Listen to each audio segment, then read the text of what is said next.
그랜드 캐니언 바닥에는 호피족이 인류가 기어 올라 나왔다고 말하는 땅속 구멍이 있습니다. 그들은 천년 동안 그렇게 말해왔고 지금도 같은 이야기를 전합니다. 이것은 비유가 아닙니다. 조금만 따져보면 무너지는 모호한 표현도 아닙니다. 실제로 존재하는 장소입니다. 내일이라도 걸어 들어갈 수 있는 협곡 안에 손으로 만질 수 있는 바위가 있습니다. 오늘 밤 저는 그곳이 대략 어디인지 그리고 정확한 위치를 아는 사람들이 왜 여러분이 찾아오지 않기를 바라는지 보여드리겠습니다. 하지만 그 협곡 아래 묻힌 무언가에 관해 조금이라도 들어봤다면 아마 여러분이 아는 이야기는 이것이 아닐 겁니다. 여러분이 들어온 이야기는 한 신문에서 시작됐습니다. 1909년 봄 애리조나 전역의 독자들은 애리조나 가제트 일면에 실린 한 탐험가가 그랜드 캐니언 안에서 잃어버린 도시를 발견했다는 기사를 읽었습니다. 절벽 선반에 놓인 흔한 동굴 주거지가 아니라 단단한 안반을 깎아 만든 도시가 강 아래에서는 누구도 볼 수 없는 바위턱 뒤에 숨겨져 있었다는 것입니다. 주 통로는 절벽 안쪽으로 수백 미터나 이어졌습니다. 그 옆에는 곡물 창고가 있었고 그 안에는 씨앗이 그대로 남아 있었습니다. 아래에는 전쟁용 무기도 있었습니다. 신문은 그 구리 무기의 날이 강철처럼 단단하다고 장담했습니다. 선반에는 미라가 층층이 쌓여 있었고 하나같이 모두 남성이었습니다. 그리고 안으로 약 30m 들어간 독립된 방에는 양손에 연꽃을 든 채 가부좌를 튼 우상이 앉아 있었습니다.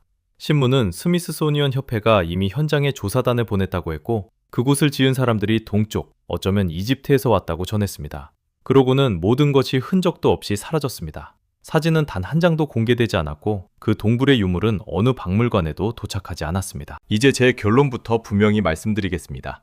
2시간 동안 빙빙 돌기만 하고 정작 할 말을 피하지는 않겠습니다. 그 동굴은 존재한 적이 없습니다. 이 문제만큼은 역사가들의 판단이 정확하다고 봅니다.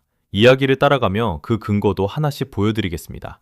그 중에는 거의 틀림없이 이 이야기를 지어낸 인물의 이름과 그가 25년 앞서 벌인 거의 똑같은 사기극도 들어있습니다. 여기서 끝나야 할 이야기입니다. 가짜 동굴, 죽은 이야기. 안녕히 주무십시오. 다만 지금까지도 제 마음속에서 조용히 가라앉지 않는 한 가지가 있습니다. 그 신문이 인쇄되기 수세기 전, 애리조나가 주가 되기도 전에 호피족은 이미 바로 그 협곡 아래에 있는 지하 세계를 이야기하고 있었습니다. 지상의 세계가 파괴되는 동안 조상들이 몸을 피했던 피난처였습니다. 그곳에서 그들을 받아들이고 어둠 속에서도 식량을 보존하는 법을 가르친 존재들은 호피어로 된 이름을 지니고 있습니다. 아누시놈, 곧 개미 사람들입니다. 아누나키 드림스라는 채널에서 그 이름을 천천히 소리내어 말해보십시오. 목덜미가 아무렇지도 않은지 말입니다. 저는 그렇지 않습니다. 그러니 오늘 밤의 진짜 질문은 어떤 탐험가가 절벽에서 이집트 미라를 발견했느냐가 아닙니다. 그는 발견하지 못했습니다. 진짜 질문은 더 조용하지만 훨씬 쉽게 떨쳐낼 수 없습니다. 1909년 신문 판매를 노리던 삼류 작가와 몇 세기나 부전되어 왔는지조차 알 수 없는 전승이 어떻게 같은 협곡을 가리키며 똑같이 불가능한 일을 주장하게 됐을까요? 이 세계 아래에 또 다른 세계가 있고 그곳에는 이미 누군가가 살고 있었다는 주장입니다. 그 두 가지 가운데 하나는 오늘 밤이 끝날 무렵 누가 물어도 여러분이 설명할 수 있게 될 겁니다. 다른 하나는 솔직히 말씀드리면 저도 설명할 수 없습니다. 그리고 그 지점에 이르면 판단은 여러분의 손에 맡기겠습니다. 첫 번째 장, 성체 안으로. 먼저 신문이 묘사한 방식 그대로 그 동굴 안으로 들어가 보겠습니다. 이 이야기를 되풀이하는 사람들조차 좀처럼 언급하지 않는 세부가 훨씬 기묘하고 구체적이기 때문입니다. 탐험가의 이름은 G.E. 킹케이드였습니다. 기사에서 그는 작은 목선을 타고 와이오밍주 그린리버에서 유마까지 콜로라도 강을 홀로 내려가고 있었다고 말합니다. 그는 협곡 동쪽 마블 캐니언 일대의 높은 절벽면에서 얼룩 같은 흔적을 발견하고 살펴보러 갔다고 합니다. 여기서 첫 번째로 마음에 걸리는 세부가 나옵니다. 기사는 입구가 절벽 위로 수백 미터쯤 있었다고 두루뭉술하게 쓰지 않습니다. 이상할 만큼, 거의 의심스러울 만큼 정확한 수치를 제시합니다. 킹케이드에 따르면 입구는 협곡 가장자리에서 수직 절벽을 따라 453m 아래에 있고 바위턱 위쪽에 숨어 있어 강에서는 전혀 보이지 않았습니다. 453m입니다. 약 457m도 대략 400m 아래도 아닙니다. 원래 단위로 한 피트까지 정확한 수치였습니다. 그러면서 그는 그 동굴이 정부 소유지에 있어 외부인은 무단 침입죄를 무릅쓰지 않는 한 절대 들어갈 수 없다고 단언합니다. 이 조합은 전형적인 수법입니다. 진짜 측량사가 꼼꼼히 기록한 듯한 정밀함을 아무도 직접 찾아가 재볼 수 없는 장소에 둘러씌운 것입니다.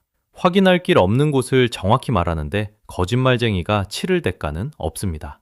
신문에 따르면 내부에는 처음에는 폭이 약 3.7m였다가 약 2.7m로 좁아지는 통로가 암벽 속으로 이어졌습니다. 벽 두께는 약 1.1m였습니다. 출입구는 매끈한 타원형으로 깎여 있었고 환기구처럼 보이는 둥근 구멍도 있었습니다.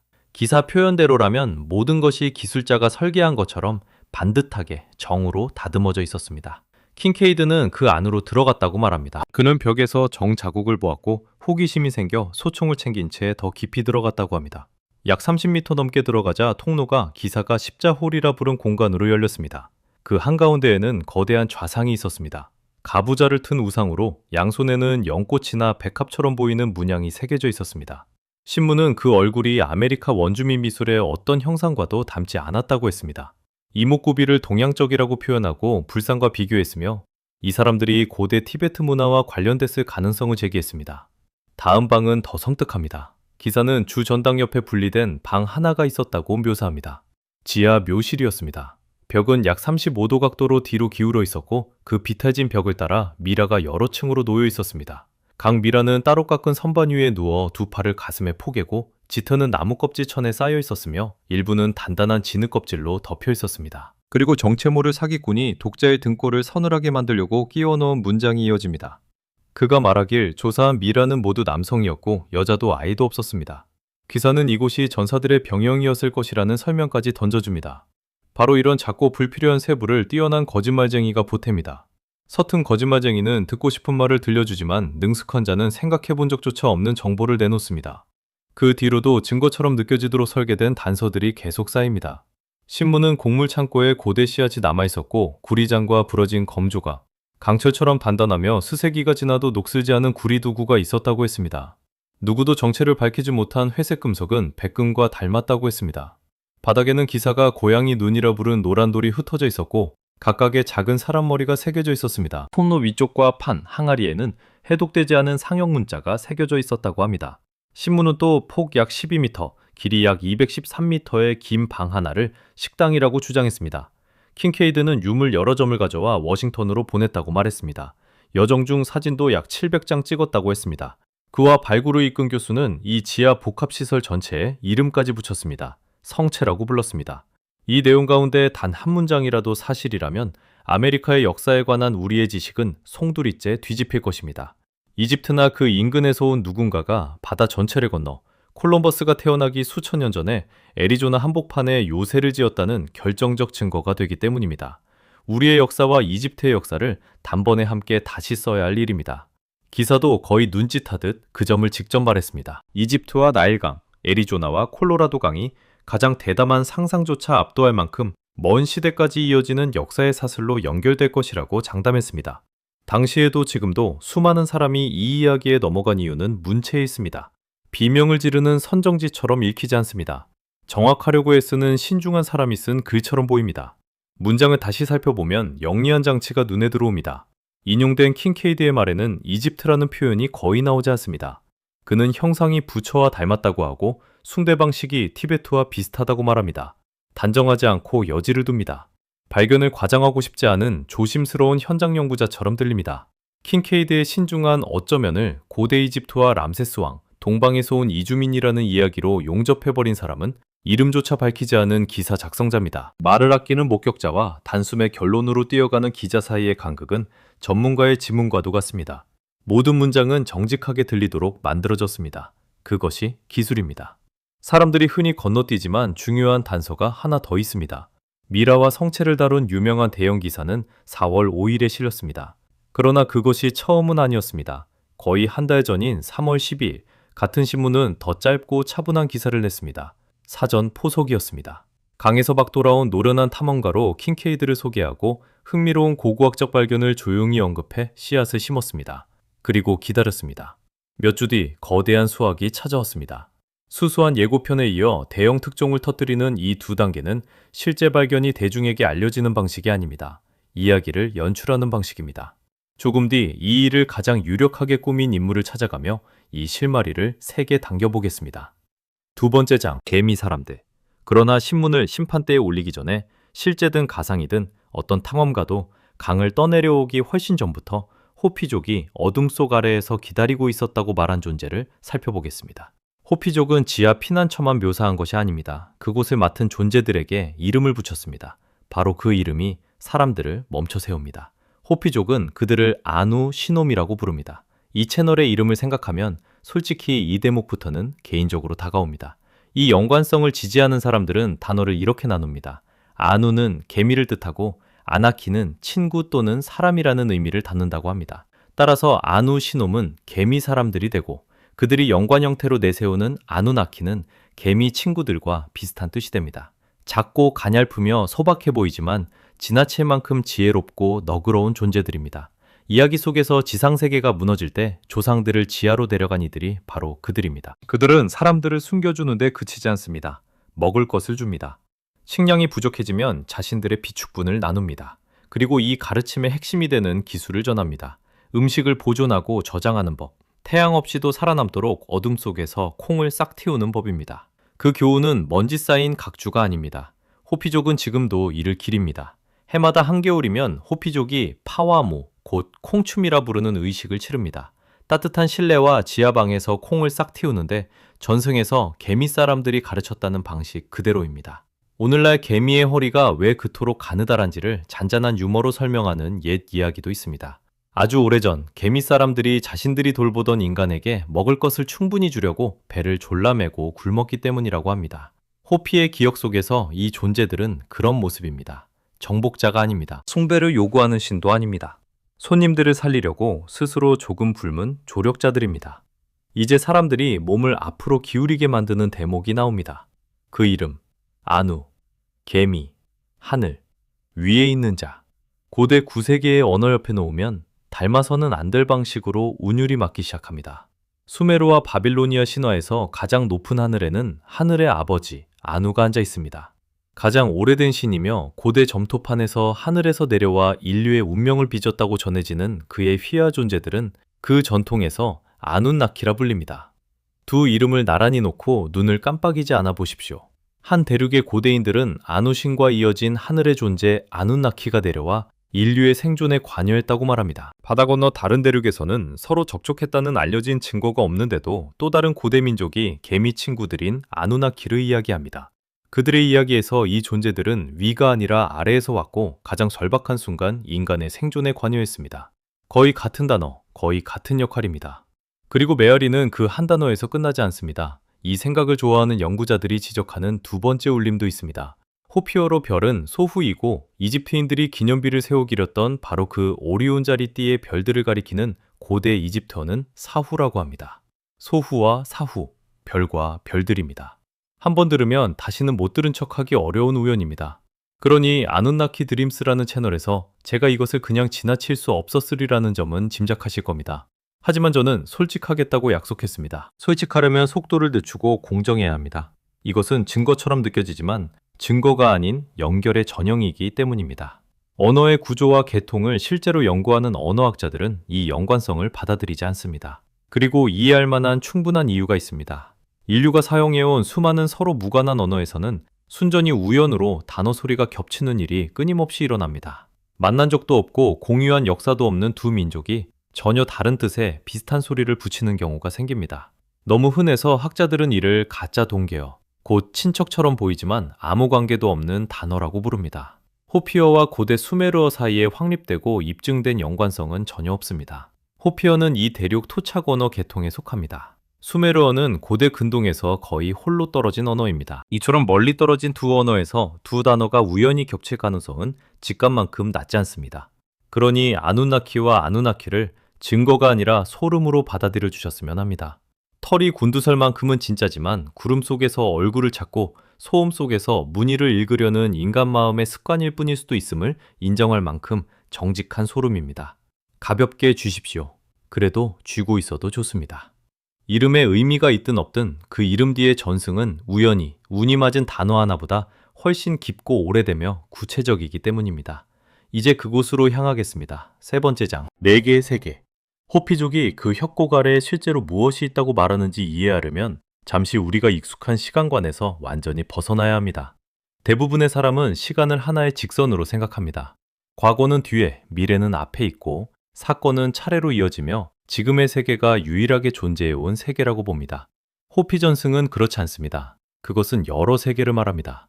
나라나 정확한 시대가 아니라 생겨나 생명으로 가득 찼다가 무너지고 다음 세계에 자리를 내주는 창조의 거대한 주기입니다.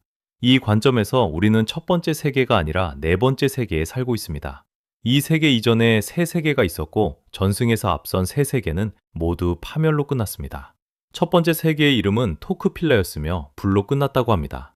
이 이야기 속 신화의 숨은 실제 재앙을 찾으려는 연구자들은 그 불이 진짜 사건을 기억하는 것인지 묻습니다. 거대한 화산 격변이었을 수도 있고 하늘에서 떨어진 충돌체나 태양의 격렬한 폭발이었을 수도 있습니다. 우리는 알 수 없습니다. 다만 기억의 형태는 불이며 그 불로 세계가 사라졌습니다. 두 번째 세계는 토크파라 불리며 얼음으로 끝났다고 합니다. 탐구자들은 다시 묻습니다. 빙하기의 압박이었을까? 그게 이동이었을까? 세계를 삼킨 한파였을까?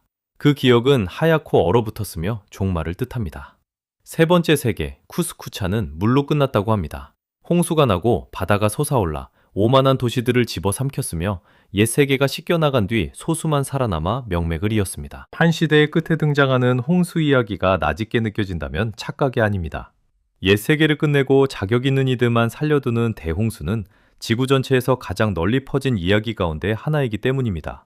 히브리 성서의 노아 이야기에도 있고 그보다 더 오래된 수메르와 바빌로니아 점토판에도 나옵니다. 영웅 길가메시가 유일한 생존자에게 전해 듣는 홍수에도 등장합니다. 인도의 전승을 관통하고 아메리카 전역 민족들의 구전사와 태평양 섬들에서도 모습을 드러냅니다. 일부 연구자들은 지구 곳곳에 흩어진 이 모든 홍수 이야기를 하나의 실제 재앙에 대한 부서진 기억으로 봅니다.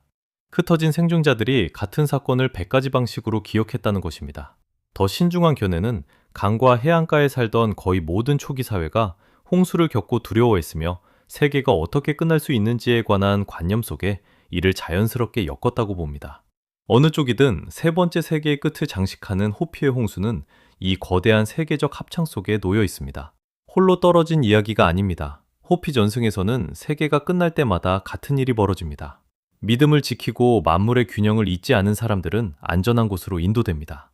그 인도 방식은 이상할 만큼 구체적입니다. 낮에는 움직이는 기묘한 구름을 따르고 밤에는 움직이는 별이 앞장섭니다. 이 또한 희미하게 익숙하다면 전혀 다른 경전 속 다른 고대 민족이 광야에서 인도받는 모습을 낮에는 구름 기둥, 밤에는 불 기둥으로 묘사했기 때문일 수 있습니다. 호피족은 이 천상의 안내자가 창조주를 대신해 일하는 하늘의 존재 소투 크낭에게 사람들을 이끌었다고 말합니다. 이 기록에서 창조주는 타야와라 불립니다. 마침내 그들을 개미 사람들에게 데려간 존재가 소투 크낭이었습니다. 한 전승에는 제가 견디기 어려울 만큼 생생하게 느끼는 세부가 있습니다. 소투 크낭은 사람들을 거대한 둔덕으로 이끕니다. 지붕을 발로 구르며 개미 사람들에게 집을 열라고 외칩니다. 개미집 꼭대기가 열리자 사람들에게 그 안에 개미 키바로 내려가라고 합니다. 지상의 세계가 파괴되는 동안 그곳에서 안전할 것이라고 말합니다. 그리고 아래에 머무는 동안 개미들에게 배우라고 합니다. 그들이 일하는 모습을 보고 저장하는 법을 보고 견디는 방식을 보라고 합니다. 기묘하면서도 아름다운 가르침입니다. 이 이야기 속 신들은 인류를 구하는 데 그치지 않습니다. 인류를 개미의 도제로 들여보냅니다. 이 이야기에서 개미 사람들이 무엇이며 무엇이 아닌지도 눈여겨보십시오. 그들은 괴물이 아닙니다. 지배하러 온 우월한 종족도 아닙니다. 겸손하고 부지런하며 희생할 줄 아는 일꾼들입니다. 신성을 하늘의 먼 왕이 아니라 땅속에서 올라오는 존재로 상상한 전승에서 인류의 위대한 조력자들은 사막에서 가장 인내심이 강하고 공동체적이며 지칠 줄 모르고 협력하는 생물을 본떠 만들어졌습니다. 그 점은 이 이야기를 전한 사람들에 관해 무언가를 말해줍니다. 그들은 권력을 꿈꾸지 않았습니다. 버텨내는 힘을 꿈꿨습니다. 여기에는 한 겹이 더 있습니다. 전승 전체를 다시 땅으로, 원칙적으로는 여러분도 가까이 설 수 있는 특정 장소로 이어주는 층입니다. 호피족에 따르면 파괴가 지나가고 지금의 네 번째 세계로 올라올 때가 되자 사람들은 하나의 구멍을 통해 솟아올랐습니다. 호피어로 그 구멍은 시파푸입니다. 둥글고 절반쯤 땅에 잠긴 전통 호피의식 공간인 키바의 바닥에는 모두 의도적으로 작은 구멍이 뚫려 있습니다. 그 구멍이 시파푸입니다. 그것은 조상들이 아래 세계에서 빛의 세계로 기어 올라온 장소를 축소에 재현한 모형이자 기억입니다. 오늘날에도 호피족이 키바에 모이면 바닥의 작은 구멍은 출현의 상징적 배꼽이자 아래에 있던 세계와 지금의 세계를 잇는 문이 됩니다. 가장 신성한 공간의 건축 전체가 지하에서 올라왔다는 기억을 중심으로 세워져 있습니다. 그러면 아름다운 신화에 실제 주소를 부여하는 당연한 질문이 생깁니다. 키바 바닥의 시파푸가 복제품이라면 원본은 어디에 있을까요? 호피족은 정확히 어디에서 올라왔다고 말할까요? 그들은 어깨를 으쓱하고 지평선 어딘가를 대충 가리키지 않습니다. 실제 협곡 안에 실제 장소를 지목합니다. 그리고 그곳은 정말로 찾을 수 있습니다. 네 번째 장, 시파푸니. 여기서부터 이야기는 종이 위 전설을 벗어나 거의 손을 뻗어 만질 수 있는 무언가가 됩니다. 호피족의 출현 장소는 하늘에 떠다니는 비유가 아닙니다. 좌표가 있습니다. 협곡 깊숙이, 리틀 콜로라도 강이 본류인 콜로라도 강과 합류하는 곳을 향해 굽이치는 아래쪽에 둥근 바위돔이 있습니다. 건축물은 아닙니다. 온천수가 헤아릴 수 없는 세월 동안 층층이 쌓아 올린 자연지형입니다. 온천수가 주변 지면을 서서히 굳혀 돌로 만드는 것과 같은 과정입니다. 광천수가 남기는 옅은 황색 암석인 석회화로 이루어져 있으며 협곡 안에 거대한 돌 물집처럼 솟아 있습니다.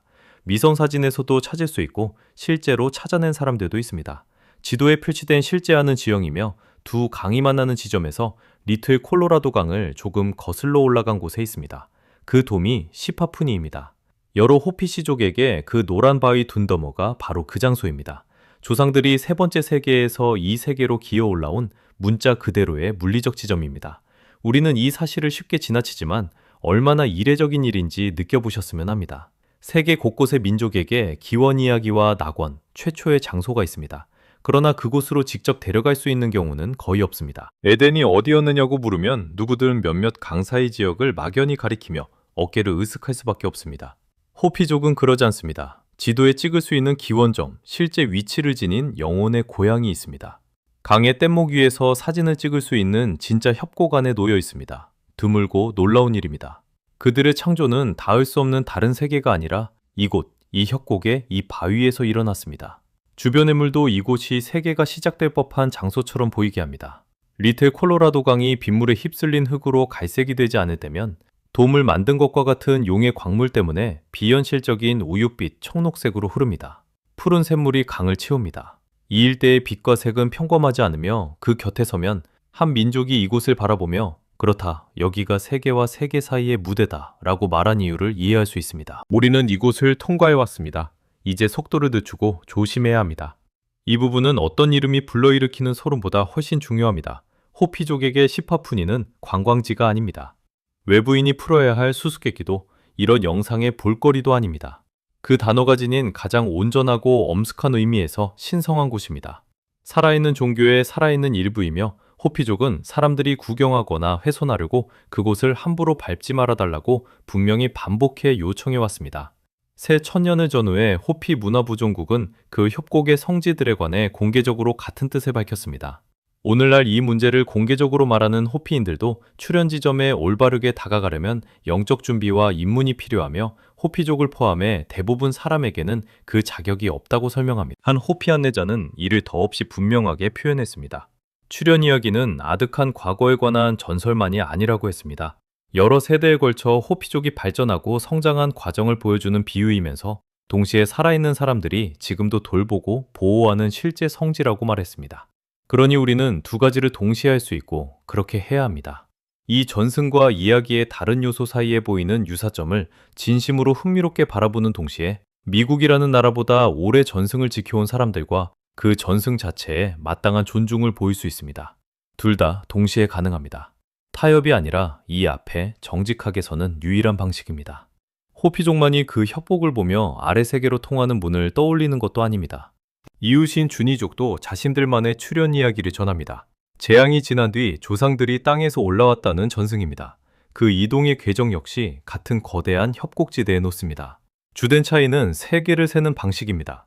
호피족은 우리가 네 번째 세계에 산다고 하지만 일부 주니 전승은 이를 다섯 번째로 셉니다. 그러나 깊은 구조는 같습니다. 옛 세계가 끝난 뒤 어둠 아래에서 빛 위로 올라왔다는 이야기입니다. 두 민족만의 이야기도 아닙니다. 푸에블록의 여러 민족과 이 지역의 다른 사람들도 아래에서 올라온 조상들의 출현 전승을 지니고 있습니다. 때로는 개미 사람들이, 때로는 뱀 사람들이 그들을 보호하며 언제나 최악의 시기를 견디게 한 뒤 이 세계로 데려옵니다. 작은 부족 하나의 기묘한 이야기만이 아닙니다. 사람들이 어디에서 왔는지를 이해하는 깊고 널리 공유된 방식으로 여러 민족이 간직하며 거듭 그 협곡에 뿌리를 내립니다.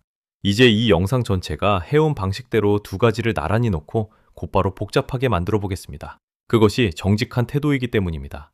한쪽에는 1909년 신문이 그랜드 캐니언 깊은 곳에 숨겨진 방과 그 안의 시신, 기이한 물건들을 묘사합니다. 다른 한쪽에는 살아있는 민족이 같은 협곡 아래의 지하 피난처를 이야기하고 조상들이 그곳에서 올라온 실제 바위를 가리킵니다. 그 신문이 인쇄되기 전부터 몇 세대인지 알 수 없을 만큼 오래 그 바위를 지목해왔습니다. 이 세계 아래의 또 다른 세계를 묘사한 두 이야기입니다. 겉으로는 서로 아무 관계도 없는 두 출처가 얼핏 같은 장소를 향합니다. 5번째 장, 협곡에는 실제로 누가 살았는가? 그 유사점이 우리를 멋대로 끌고 가기 전에 이 협곡을 다루는 대부분 영상이 끝내 하지 않으려는 일을 해야 합니다. 지어낸 이집트인도 신화 속 존재도 아닌 실제로 그 협곡에 살았던 사람들을 이야기해야 합니다. 그곳의 진짜 역사는 환상이 채워넣기를 기다리는 빈칸이 아닙니다. 그 역사는 사람과 구체적인 사실로 빽빽하며 그 자체로 놀랍습니다. 고고와 기록 속에 줄곧 남아 가짜 이야기가 필요 없음을 조용히 보여줍니다. 인간은 대략 12,000년 동안 그 협곡과 주변에 살아왔습니다. 가장 오래된 흔적은 희미합니다. 마지막 빙하기가 끝나가던 시기에 처음 이곳을 지나온 사냥꾼들이 남긴 석재 창끝 몇 점뿐입니다. 지금은 멸종한 곳으로 여기는 매머드와 거대 땅늘보가 여전히 이 지역을 누비던 때였습니다. 최초의 사람들은 깨트려 만든 돌 몇 점으로만 알려진 기록 속 유령과 같습니다. 그러나 그들은 분명 그곳에 있었습니다. 그리고 약 4,000년 전 놀라운 무언가가 등장합니다. 이 협곡의 진짜 역사에서 처음 모습을 드러내는 주인공입니다.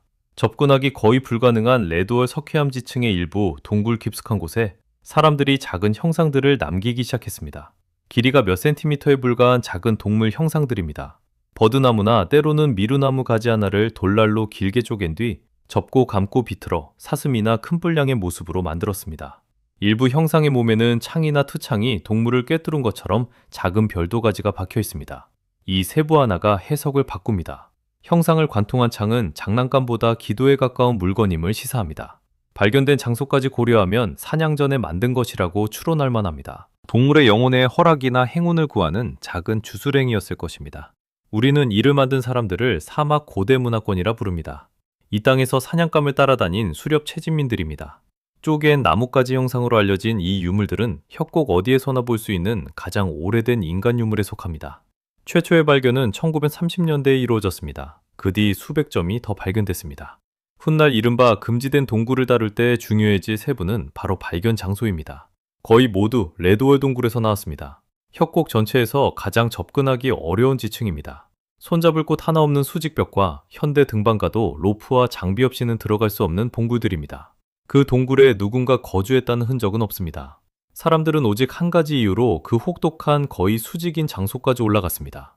어둠 속 작은 돌무더기 아래에 신성한 무언가를 남기고 다시 내려오기 위해서였습니다. 4,000년 전의 일입니다. 실제 했던 사람들이 경건하면서도 조용히 경이로운 일을 한 것입니다. 이를 놀랍게 만들려고 이집트 이야기를 하나라도 지어낼 필요가 없었습니다. 사막 고대 문화권 뒤에는 농사를 배운 사람들이 등장했습니다. 뛰어난 직조 기술 때문에 바스켓메이커라 불린 이들은 정착해 옥수수를 저장하고 수열 주거를 파고 바위 그늘에 몸을 의탁하기 시작했습니다. 그 생활 방식에서 많은 사람이 들어본 문화가 자라났습니다. 후손들은 이제 그 이름을 쓰지 않기를 바라지만 오랫동안 아나사지라 불린 선조 푸에블로인입니다. 이들은 건축가들이었습니다. 강에서 수십 미터 위 절벽면에 돌 곡물 창고를 올리고 겨울 동안 종자용 옥수수를 건조하게 지키고 설치류에게서 보호하려고 바위 오목한 곳에 숨겼습니다. 협곡 가장자리와 골짜기 안쪽에 마을도 세웠습니다.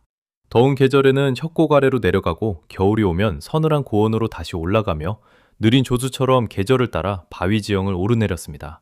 공원 경계 안에서만 알려진 선조 푸에블로 유적이 약 2,000곳입니다. 이곳은 비어있는 황야가 아니었습니다. 사람들이 일하고 살고 사랑한 고향이었으며 그 땅에는 다른 이들도 있었습니다. 서쪽에는 고고학자들이 코오니나라고 부른 사람들이 살았습니다.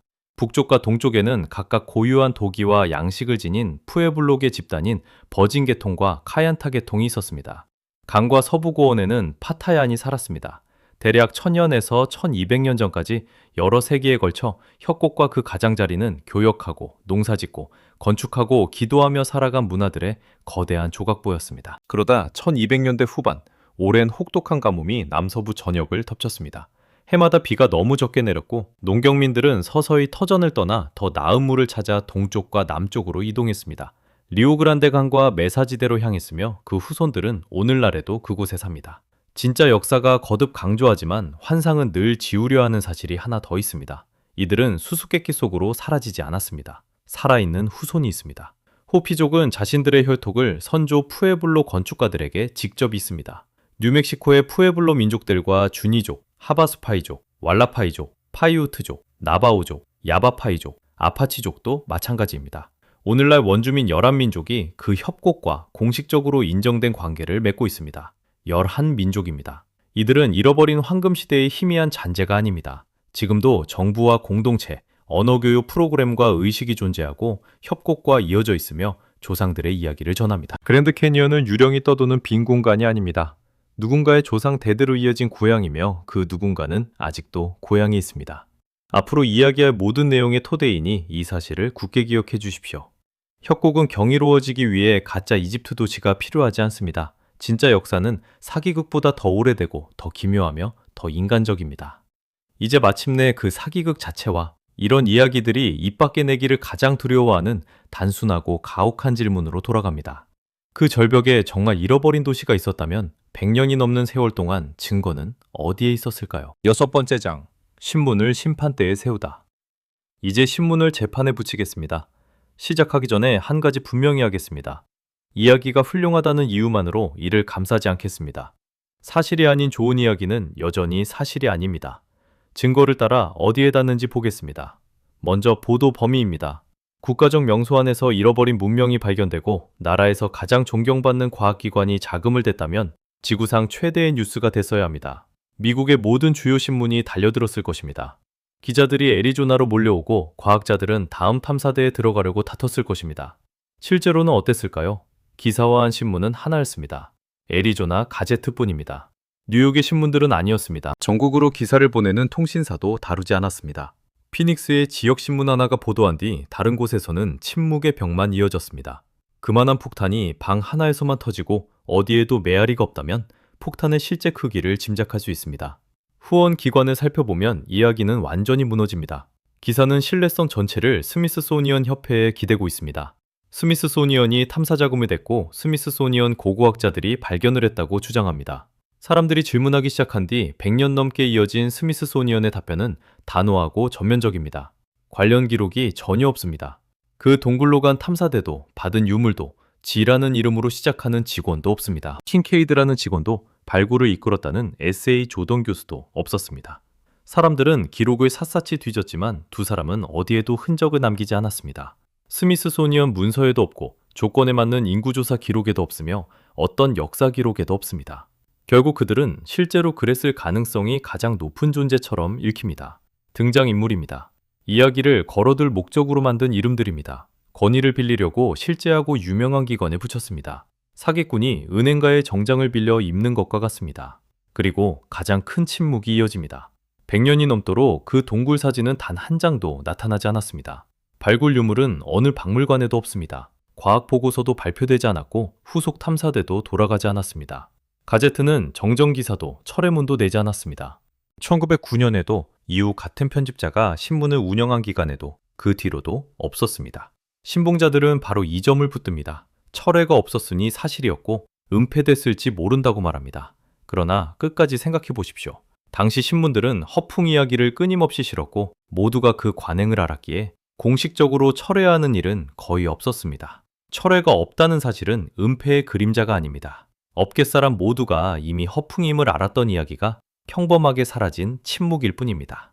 용의자를 지목하기 전에도 정직한 판결은 분명합니다. 그 동굴은 거의 확실히 존재하지 않았습니다. 도시도 없고 애리조나 지하의 기울어진 묘실에 층층이 쌓인 이집트미라도 없습니다. 스미스소니언이 사막 아래 파라오의 유골을 숨기고 있다는 말을 듣고 싶어 오셨다면 저는 그렇게 말하지 않겠습니다. 뒷받침할 증거가 없기 때문입니다. 그러나 사기라는 판결이 좋은 이야기의 끝은 아닙니다. 더 나은 이야기의 시작입니다. 누군가 지어냈다면 지어낸 사람이 있기 마련이며 그 인물은 미국 역사상 가장 뛰어난 거짓말쟁이 가운데 하나였을지도 모릅니다. 7번째 장, 미국 최고의 거짓말쟁이 조지프 머레트는 소개하겠습니다.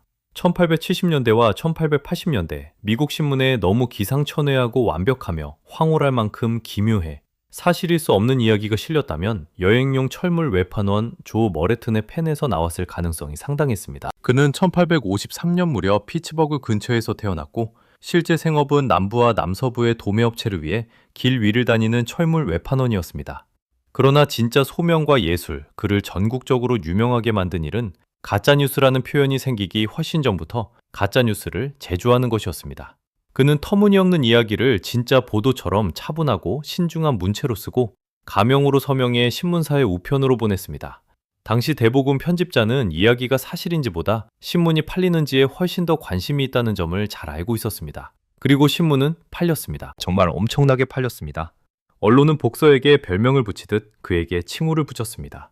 미국 최고의 거짓말쟁이, 불가능한 이야기를 늘어놓은 남작의 이름을 딴 미나우젠 머레튼, 거짓말의 왕, 세계의 개관, 거짓말쟁이라고 불렀습니다. 그는 자주 오렌지 블러섬이라는 필명을 썼습니다. 1891년 뉴욕타임스는 그가 전국 모든 도시에서 알려졌고 살아있는 어떤 사람보다 신문 편집국에 더 많은 소동을 일으켰을 것이라고 썼습니다. 가장 그럴듯한 문체로 쓴 그의 기상천외한 이야기가 진지한 특파원들을 여러 차례 전국으로 달려가게 해 오직 그의 상상 속에만 존재하는 경위를 조사하게 했다고 전했습니다. 그 경위들은 실로 대단했습니다. 그랜드 캐니언 동굴을 제대로 판단하려면 유력한 저자를 먼저 알아야 하니 그가 어떤 사람이었는지 보여드리겠습니다. 머레튼은 조지 워싱턴의 시신이 석화돼 단단한 돌로 변한 채 발견됐으며 공개 전시될 것이라고 미국에 알린 사람입니다. 사람들은 믿었습니다. 그보다 앞서 워싱턴과 링컨을 모두 파내 독립 100주년 기념행사에서 입장료를 받고 보여주자는 이야기도 퍼뜨렸습니다. 자신이 만들어낸 켄터키 천문학자를 내세워 수세기 만에 베들레헴의 별이 하늘에서 다시 발견됐다고 발표했습니다. 텍사스에 사상 최대 운석이 떨어졌다고 보도하자 세계 곳곳에 호기심 많은 사람들이 당황한 현지 우체국장에게 정보를 보내 실제로 일어나지 않은 사건의 자세한 내용을 물었습니다. 켄터키에서는 멸망한 종족의 황금 보물이 가득한 잃어버린 피라미드가 발견됐다고 발표했습니다. 지구에서 약 4만 8천 킬로미터 떨어진 곳에 다른 누구도 볼 수 없는 투명한 달이 있다고 보도했습니다. 이야기는 더 기막힙니다. 남부 농장주들이 원숭이에게 농작물 수확을 훈련시키기 시작했고 수천 마리를 수입할 계획이라고 썼습니다. 너무 그럴듯해서 원숭이를 키우지도 삶을 재배하지도 않던 실제 켄터키 농부가 그만두라고 요구하는 낯선 사람들의 분노한 편지에 파묻혔습니다. 애리조나 사막의 자성 선인장과 멕시코의 악마나무도 묘사했습니다. 해변에서 장난감 풍선 다발을 허리에 묶었다가 돌풍에 휩쓸려 하늘로 날아간 소녀를 지어냈고 누군가 풍선을 하나씩 총으로 쏴 터트린 뒤에야 구조됐다고 했습니다. 그는 문화 속에 완전히 스며들 만큼 유명해져 1884년 여행 외판원 대회에서는 그를 미국 대통령 후보로 장난스럽게 지명하기까지 했습니다. 다음 세부는 그가 미국인의 상상력을 얼마나 완전히 장악했는지 보여줍니다. 편집자들에게는 반사적인 반응이 생겼습니다. 통신망으로 들어온 이야기가 현실이라고 보기에는 지나치게 경이로우면 어깨를 으쓱하며 틀림없이 머레튼 이야기군이라고 했습니다. 이 표현을 기억해 두십시오. 잠시 뒤 다시 듣게 될 것이며 망치처럼 내리칠 것입니다. 이제 머레튼을 다채로운 조연에서 유력한 용의자로 바꾸는 단서가 나옵니다. 1870년대 후반 그가 처음 켄터키로 이주했을 때 그는 평소 대부분의 일을 알리던 방식대로 세상에 도착을 알렸습니다. 거짓말로 말입니다. 글래스고 정선이라는 곳 근처에서 거대한 동굴이 발견됐다고 썼습니다. 지하로 32km 넘게 탐사됐고 넓은 강 3줄기가 흐르며 그 깊은 곳에는 미라들이 기다리고 있다고 했습니다. 돌관에 두은 고대 미라들이 이집트 미라와 닮았다고 했습니다. 이야기 속 현지 사업가는 관광객을 지하강으로 실어 나를 증기선을 이미 만들고 있었습니다. 관련 이야기에서는 켄터키의 리치필드라는 마을에서 수천 년 동안 묻혀있던 고대 프리메이슨 상징물이 발견됐으며 선사시대 메이슨 종족의 증거라고 묘사했습니다. 이제 절벽 속 동굴로 돌아가 보십시오. 바위 안에 숨은 지하 복합시설, 줄지어 놓인 미라, 이집트와 고대 9세기에서 온 듯한 물건, 어울리지 않는 상형 문자와 상징들입니다. 익숙하게 들립니까? 그래야 합니다. 조지프 머레튼은 애리조나 가제표 기사가 나오기 약 25년 전에 그랜드 캐니언 이야기의 완전한 뼈대와 정확한 서식을 이미 만들어 두었기 때문입니다. 숨겨진 동굴, 이집트식 미라, 역사를 다시 쓰는 잃어버린 문명입니다. 그는 새로운 주에 자신을 소개하는 장난삼아 켄터키에서 이미 이 모든 일을 벌였고 1909년 사람들도 그 사실을 알아봤습니다. 제가 좋아하는 대목입니다. 한 세기 뒤 우리가 뒤늦게 찾아낸 영리한 통찰이 아닙니다. 4월에 대형 기사가 나온 지 며칠 만에 플래그스태프의 다른 애리조나 신문 코코니노서는 그랜드 캐니언 이야기를 한번 보고 지면에서 일축했습니다. 신문은 전체 이야기가 머레튼화된 누군가의 작품처럼 보인다고 했습니다. 아예 작은 제목도 그렇게 달았습니다. 머레튼 이야기 같다. 작가는 상상력이 대단한 사람 말고는 누구도 닿을 수 없는 수직벽 높은 곳에 동굴 입구를 놓을 만큼 영리했다고 건조한 유머로 지적했습니다. 또 그 정도 규모의 발견이라면 이상할 만큼 애리조나 그 일대에서는 누구도 그런 소식을 단 한마디도 들은 적이 없다고 적었습니다. 다시 말해 이웃신문은 기사가 실린 바로 그달에 가짜라고 불렀고 누구의 지문이 묻었다고 보는지도 정확히 알고 있었습니다. 이제 정직하고 신중한 판결을 내리되 정확히 표현하겠습니다. 믿을 만한 반박과 또 다른 형태의 과잉 단정을 가르는 것은 바로 정밀함이기 때문입니다. 조지프 머레튼이 직접 앉아 1909년 그랜드 캐니언 기사를 썼을까요? 그 점은 입증할 수 없습니다. 동시대 사람들과 후대 작가들이 나중에 그의 이름을 연결했습니다. 특히 협공 역사가 돈 나고는 얼마 전 이 복잡한 사건을 추적한 글에 플래그스태프 신문의 오래된 조롱을 그대로 빌려 머레튼 이야기 같다라는 제목을 붙였습니다. 이 귀속은 강한 의심이지 서명된 자백이 아닙니다. 당시 머레튼은 나이가 들고 문제도 많았습니다. 여러 사건에 휘말렸고 전차에서 크게 떨어진 뒤 기억이 뒤죽박죽됐다고 주장하며 술에 의존했다는 기록도 있습니다. 그는 너무 절묘해서 사실 같지 않은 말도 남겼습니다. 자신이 처음 한 거짓말이 무엇인지 기억나지 않는다고 했습니다. 그러니 정말 그였을 수도 있고 그의 수법을 따른 모방자였을 수도 있습니다. 다만 한 가지는 상당한 확신을 갖고 말할 수 있습니다. 기사를 쓴 사람은 누구든 머레튼이 이미 유명하게 만든 양식을 그대로 재단했고 이런 이야기에 넘어갈 준비가 된 나라에서 그의 틀을 사용했습니다. 누가 펜을 쥐었는지 입증할 수 없어도 그 동굴은 머레튼식 거짓말입니다. 그리고 그의 삶에는 너무도 어울리는 마지막 불확실성, 쓸쓸한 짧은 후일담이 남습니다. 1913년 조 머레튼이 애리조나의 힐라강에서 익사했다는 보도가 나왔습니다. 광산 채굴권 관련 일을 하던 중 불어난 강을 건너다 휩쓸렸다고 했습니다. 목격자들은 그가 물속으로 사라지는 것을 봤다고 했고 시신은 몇 시간 안에 수습돼 묻혔다고 전해졌습니다. 그러나 평생 연기처럼 사라지는 이야기만 남긴 인물이었기에 이후 작가들 가운데 여럿은 반쯤 농담으로 그의 죽음마저 마지막 머레튼 사기극이 아니었는지 궁금해했습니다. 미국 최고의 거짓말쟁이가 마지막 순간까지 우리를 속였는지는 영원히 알 수 없습니다. 생각해보면 그가 자신을 위해 썼을 법한 정확한 결말입니다. 8번째 장, 이야기 아래의 독. 그러나 이 사기극 아래에는 더 어두운 실이 흐릅니다. 불편하다는 이유로 이를 건너뛸 수는 없습니다. 1909년. 이야기는 뉴스가 뜸한 주간의 가벼운 오락만이 아니었습니다. 그 안에는 독이 든 관념이 들어있었고 이 나라에서 대부분 사람이 들어보지 못한 길고 추악한 역사를 지녔습니다. 그랜드 캐니언 기사가 실제로 무엇을 주장하는지 자세히 보십시오.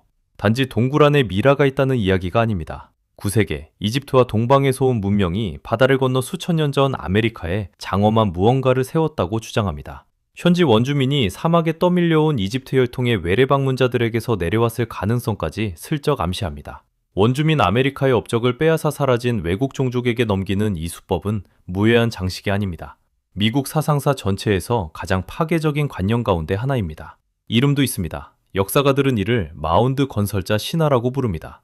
작동 방식은 이렇습니다. 유럽계 정착민들이 에팔레치아 산맥을 넘어 오하이오강과 미시시피강 계곡으로 진출했을 때 거대한 흙둔덕들을 발견했습니다. 원뿔형도, 기하학적 형태도, 동물 모양도 있었고 작은 언덕만한 것도 있었습니다.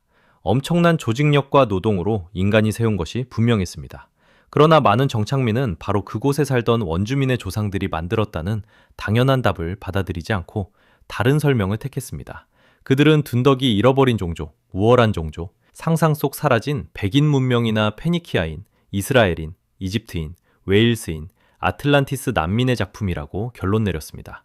눈앞에 서 있는 아메리카 원주민만 아니면 누구든 좋았습니다. 당대의 유력 인사들은 어느 잃어버린 종족이었는지를 두고 논쟁했습니다. 훗날 대통령이 될 인물도 자기 이론을 내놓았습니다. 강연과 응접실 토론에서 사랑받는 주제가 됐습니다. 그 관념에서는 여러 종교적 가르침도 자라났습니다.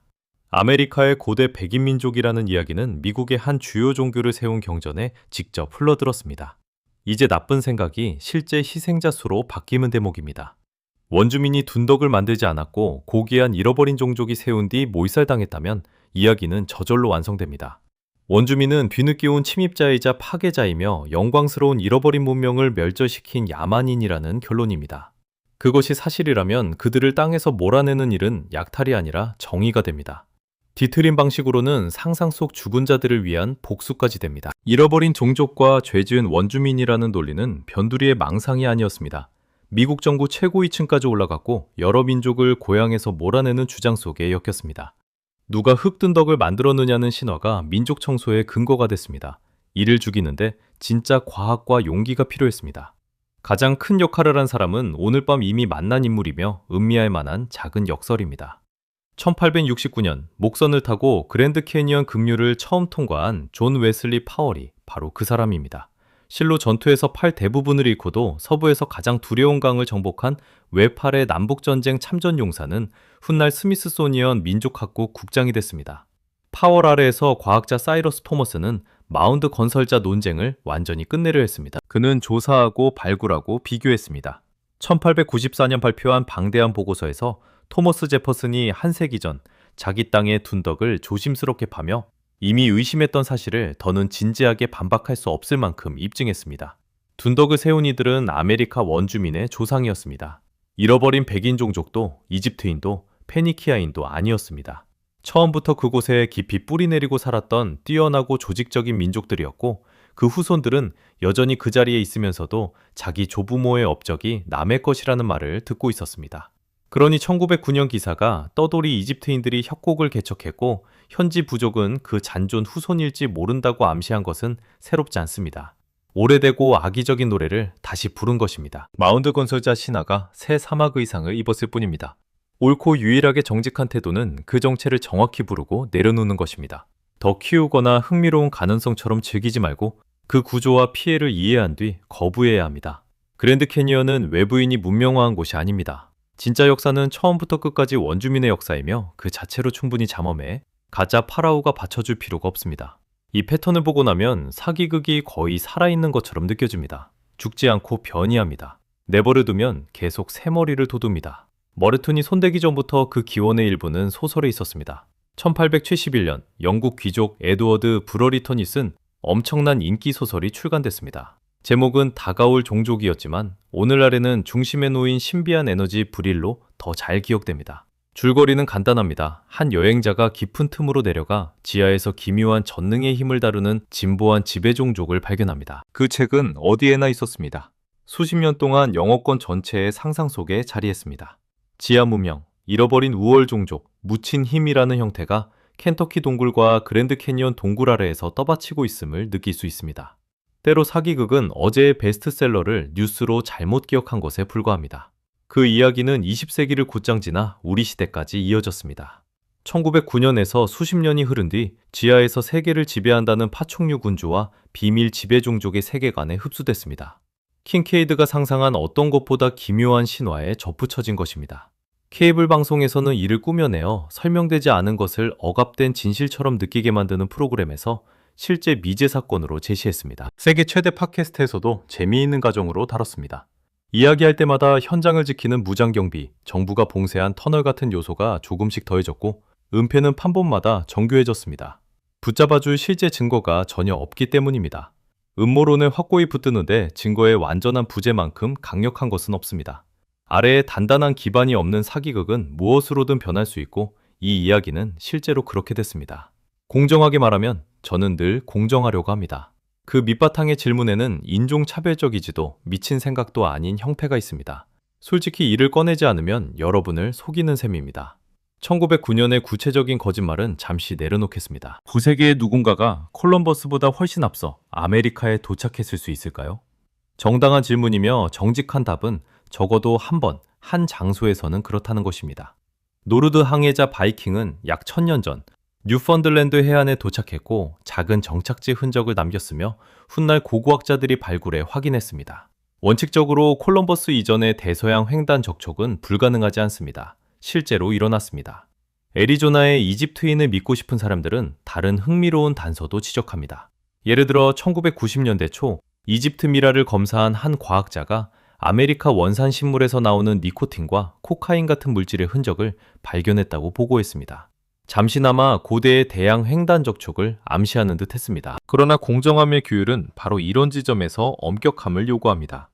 노르드인은 차가운 북대서양의 섬들을 짧게 건너 아메리카에서 가장 가까운 끝자락 뉴펀들랜드에 도착했고 명백한 물리적 증거를 남겼습니다.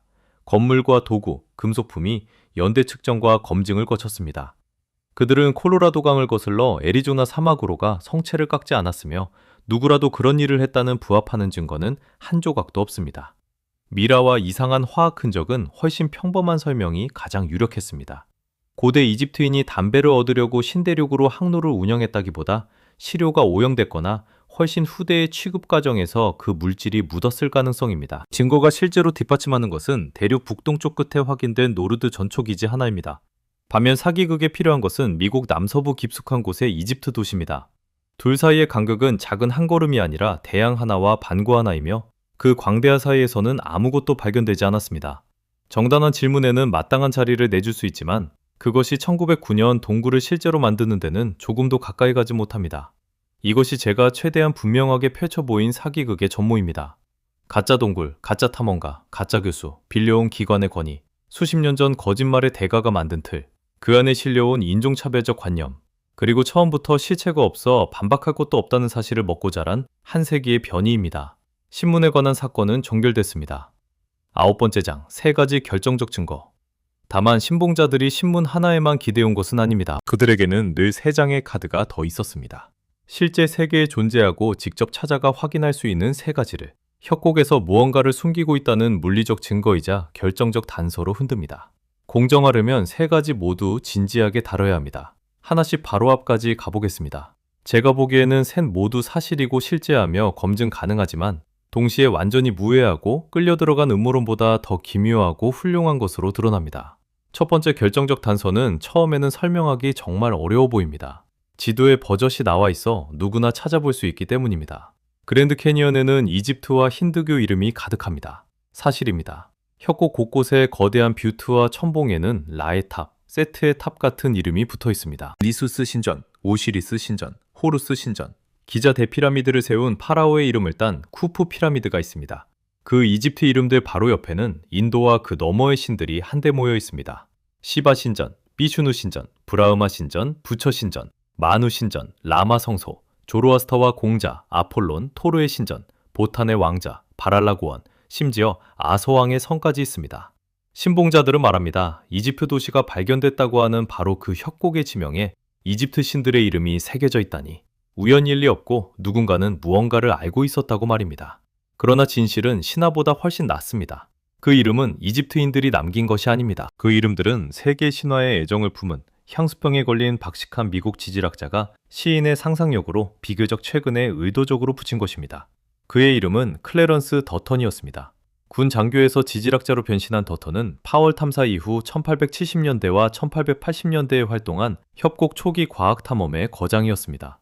그리고 그 가장자리에 서본 사람이라면 누구나 이해할 문제와 마주했습니다. 협곡은 너무 광대하고 평범한 풍경의 규모를 완전히 넘어 일상적인 묘사 언어가 무력했습니다.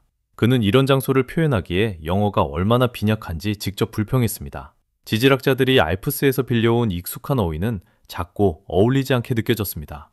그래서 더턴은 멋진 일을 했습니다. 층진 윤곽과 평평한 정상으로 우뚝 고립된 뷰트들을 바라보며 아시아의 거대한 신전과 탑, 동방의 성스러운 건축물을 닮았다고 생각했습니다. 그렇게 하나씩 세계 종교의 신과 신전 이름을 붙이기 시작했습니다. 1880년 무렵 비슈누 신전이라는 이름을 붙였는데 동양의 탑처럼 보이고 협곡 전체에서 가장 아름다운 뷰트라고 여겼기 때문입니다. 1882년 무렵에는 협곡에서 가장 웅장하고 장엄한 암괴라고 판단해 세계를 파괴하는 힌두교 신의 이름을 따 시바 신전이라 불렀습니다. 고대의 진실을 기록한 것이 아닙니다. 땅 위에 시를 쓴 것입니다. 세계 신화에 깊이 젖은 19세기 문인이었던 그는 의도적으로 협곡을 모든 민족의 모든 신이 모이는 장소처럼 바꿨습니다. 방문객은 단 하루 오후에도 상상 속에서 힌두 사원에서 이집트 탑으로 다시 노르드 신의 왕자로 거닐 수 있었습니다. 초대 측량가대도 그 정신을 이어받았습니다. 조지 와튼 제임스, 프랑스와 마테스, 헨리 게닉 같은 이들이 신전과 신의 이름을 더해 결국 이름 붙은 신전은 모두 23곳이 됐습니다. 그리고 이론 전체를 조용히 무너뜨리는 세부가 있습니다. 그 이름들이 먼저였습니다. 더턴과 뒤이은 측량가들은 1880년대부터 이 뷰트에 이름을 붙였고 킹케이드가 강을 내려갔다고 주장된 시점에는 이집트와 힌두교 이름이 이미 거의 사반세기 동안 협곡 공식 지도에 올라 있었습니다. 사기꾼은 협곡의 비밀스러운 이집트 과거를 폭로한 것이 아닙니다. 향수에 젖은 지질학자가 상상의 지도에 적은 시적인 이름을 읽고 그 둘레에 이야기를 지었습니다. 이름이 먼저였고 도시는 나중이었습니다. 고고학이 아니라 시입니다. 협곡의 기반함, 굴작이 가장 밑바닥의 어두운 고대 암석에도 더턴의 흔적이 오늘날까지 남아 있습니다. 지질학자들은 이를 비슈누 편암이라고 부릅니다. 힌두교도가 그곳에 있었기 때문이 아니라 19세기 미국인 한 명이 협곡에서 가장 깊고 오래된 암석에는 신의 이름이 어울린다고 여겼기 때문입니다. 두 번째 결정적 단서는 협곡 일부가 봉쇄되고 손대지 않은 금지 구역이라 아무도 갈 수 없으며 마치 무언가를 감추는 듯하다는 끊임없는 인상입니다. 이를 반박하는 이야기 가운데 제가 가장 좋아하는 하나를 들려드리겠습니다. 1937년 실제 과학자들이 협곡 전체에서 가장 고립된 장소 가운데 하나에 오르기로 했고 정상에서 발견한 것은 너무도 완벽했습니다. 장소는 시바 신전이었습니다. 더턴이 이름 붙인 뷰트 가운데 하나로 깊은 협곡의 사방이 끊겨 북쪽 가장자리와 분리된 거대한 평정 매사입니다. 정상의 숲섬은 협곡 바닥 훨씬 위에 떠 있습니다. 포유류 전문가 해럴드 앤서니 박사가 이끄는 미국 자연사박물관 조사단은 침식으로 가장자리에서 떨어져 나온 뒤 수만 년 동안 시바 신전 정상이 주변 육지와 단절된 채 고립됐다고 확신했습니다. 그렇다면 위에 갇힌 동물들이 고립 진화에 2만 5천 년 이상 독자적인 길을 걸어온 살아있는 유물이 됐을지 모른다고 추론했습니다. 신문들은 열광했습니다. 선사시대 생물이 시간에 손대지 않은 채 살아남은 고원을 다룬 유명 모험 소설의 제목을 그대로 빌려 잃어버린 세계 탐험대라고 불렀습니다. 현실의 잃어버린 세계, 하늘에 뜬 진짜 섬이 될 예정이었습니다. 정상에 오르기 위해 진지한 원정이 꾸려졌고 실제로 어려운 등반이었습니다.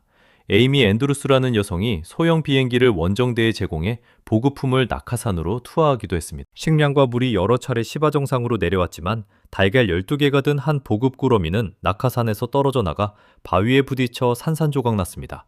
과학자들은 손대지 않은 황야와 하늘의 고립된 섬에 발을 디딘 최초의 인간이 되리라 기대하며 정상에 올랐습니다. 그곳에서 발견한 것은 고대 유적이었습니다. 앞서 이야기한 협곡 건축가인 선조 푸에블로인들이 수세기 전 도달할 수 없다고 여긴 정상까지 올라와 남긴 흔적이었습니다. 더 기막힌 물건도 있었습니다. 그랜드 캐니언의 한 사진가가 단순히 걸어서 먼저 올라와 대원정대보다 앞서 버리고 떨어뜨린 빈 필름 상자였습니다. 어떤 인간도 닿지 못했다는 봉쇄된 섬, 손대지 않은 잃어버린 세계에는 원주민의 발자국이 가득했고 현대 사진가의 쓰레기까지 놓여 있었습니다. 새로운 종도, 빙하기의 잔존 생물도 없었습니다. 북쪽 가장자리에서 흔한 다람쥐와 줄무늬 다람쥐, 토끼뿐이었고 수천 년 동안 협곡에 살았던 사람들이 당연히 먼저 와 있었다는 조용한 증거가 남았습니다. 이것이 협곡에 손대지 않은 금지 구역에 관한 진실입니다. 그곳은 거의 언제나 누군가가 먼저 다녀갔고 그 누군가는 대개 원주민이었습니다. 세 번째 결정적 단서는 가장 구체적이며 답을 알기 전에는 가장 수상하게 느껴진다는 점을 인정합니다. 실제로 협곡에는 무거운 철제 창살 뒤에 봉쇄돼 출입이 금지되고 잠긴 채 보호되는 동굴들이 있습니다. 정부가 그랜드 캐니언 동굴 입구에 말 그대로 문을 용접했다는 말을 신봉자가 들으면 상상이 어디까지 뻗는지 이해할 수 있습니다. 창살 뒤에 무엇을 숨기고 있을까요? 가장 유명한 곳인 스탠턴 동굴을 이야기하겠습니다. 먼저 이름부터 살펴보겠습니다. 그 이름에도 실제 위험이 얽힌 진짜 이야기가 있습니다. 1889년 로버트 브루스 드 스탠턴은 강을 따라 놓을 철도 노선을 조사하며 콜로라도 강을 내려가는 측량 탐사대를 이끌었습니다. 원정은 끔찍하게 실패했습니다. 자금을 댄 책임자와 다른 두 남자가 급류해서 익사했습니다. 충격을 받은 생존자들은 강을 포기했고 밖으로 올라가기 전 스탠턴은 장비 일부를 절벽이 큰 동굴에 숨겼습니다. 그 뒤로 동굴은 그의 이름을 지녔습니다. 문에 붙은 이름 자체가 숨겨진 불길한 비밀이 아니라 잔혹 한강에서 죽은 사람들을 기리는 비극의 기념비입니다. 그렇다면 문 뒤에는 무엇이 있고 정부는 무엇을 그토록 지키려 할까요? 박쥐입니다. 박쥐 보호문입니다. 동물은 자유롭게 드나들되 사람은 들어가지 못하도록 좁은 틈을 둔 구조입니다. 스탠턴 동굴에는 희귀하고 민감한 종을 포함한 박쥐군락이 삽니다. 한때 중요한 번식지였지만 수십 년 동안 호기심 많은 방문객이 드나들며 군락이 떠나버렸습니다. 집을 되돌려주려고 문을 설치했고 박쥐들은 서서히 돌아왔습니다. 창살 뒤의 비밀은 미라가 아니라 박쥐 산실입니다. 그러나 동굴에 보물이 있는 것은 사실입니다. 다만 사기극이 약속한 보물은 아닙니다. 스탠턴 동굴은 레드월 동굴 가운데 하나이며 고고학자들은 안쪽 산반과 돌무더기 아래에서 쪼갠 나뭇가지 형상을 수십 점 발견했습니다. 4,000년 전 접은 버드나무로 만든 작은 동물 형상들로 일부에는 사슴이나 양을 꿰뚫는 작은 창이 박혀 있습니다. 사막 고대 문화권 사냥꾼들이 기도의 행위로 어둠 속에 남겼습니다. 1930년대 강 탐험가들이 처음 몇 점을 발견했고 1960년대 후반 고고학자 로버트 오일러가 이끈 본격 발굴에서 수십 점을 더 꺼냈습니다. 먼 과거의 놀라운 기록도 함께 나왔습니다. 4만 년 전 강물이 지금보다 약 30m 넘게 높은 동굴까지 차올랐을 때 홍수에 밀려 들어온 유목, 12,000년 전에 사라진 콘도르와 사냥의 뼈였습니다. 스탠턴 동굴은 금지된 이집트 비밀을 쌓아둔 금고가 아닙니다. 그 협곡의 진정한 원주민 역사와 깊은 인류사, 자연사를 간직한 보물창고입니다. 동굴이 보호되고 문으로 막혀 출입이 금지된 이유는 세상에서 가장 평범하면서도 명예롭습니다. 박쥐를 지키고 4,000년 된 기도가 관광객 손에 들려 나가지 않게 하기 위해서입니다. 신봉자들이 마지막 카드로 내미는 각주도 하나이지만 잠시 정직하게 생각하면 이 또한 풀립니다. 1906년 미국은 공공토지의 고대 유적과 발견물에 대한 연방정부의 권한과 보호 권리를 규정한 고대 유물법을 제정했습니다. 신봉자들은 이것을 가리키며 바로 그 장치라고 말합니다. 발견을 억누르고 동굴 안에 물건을 숨기는 법적 명분이라고 합니다. 그러나 반대로 보십시오. 쪼갠 나뭇가지 형상과 곡물창고, 2,000곳의 선조 푸에블로 유적, 시바 신전 정상의 폐허를 우리가 알게 된 이유도 바로 그 법입니다. 약탈돼 조각조각 팔려나가는 대신 연구되고 보존되며 발표될 수 있었습니다. 고대 유물법은 협곡의 진짜 역사를 숨기지 않습니다. 그 역사가 살아남은 중요한 이유입니다. 음모론이 억압으로 읽는 일상적인 감독은 대낮에 보면 한 나라가 고대 장소를 지킬 가치가 있다고 결정한 것뿐입니다. 이것이 세 가지 결정적 단서의 전모입니다. 향수병에 걸린 지질학자가 지도에 시처럼 써넣은 이집트식 이름, 정상에서 원주민 유적과 사진가의 필름 상자가 발견된 금지된 잃어버린 세계, 파라오가 아니라 박쥐와 4,000년 된 기도를 지키는 폐쇄 동굴입니다. 모두 실제하고 검증할 수 있으며 실제로 확인하면 끌려 들어간 거짓말보다 더 경이롭습니다. 여러분이 들을 거의 모든 은폐 이야기의 해부도입니다. 실제 이름과 실제 제안, 실제 문서 공백, 평범하면서도 아름다운 것들을 가져와 사실이 전혀 뒷받침하지 않는 비밀로 땄습니다. 그러니 모두 벗겨냅시다. 사기극과 가짜 탐험가, 이집트식 지명, 잃어버린 세계, 금지된 동굴까지 실을 하나씩 뽑아내면 손안에서 모두 풀립니다. 마침내 연기가 거치고 설명할 수 있는 모든 것이 설명된 뒤 바닥 한가운데에는 단 하나가 남습니다.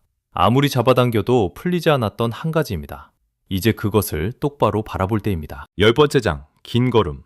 마지막으로 남은 것은 기억, 호피의 기억입니다. 이름이나 소름이 아니라 시점 때문에 풀리지 않는다는 점을 정확히 설명하겠습니다. 오늘 밤 반박한 동굴, 이집트식 지명, 금지구역은 모두 그 기억보다 젊습니다.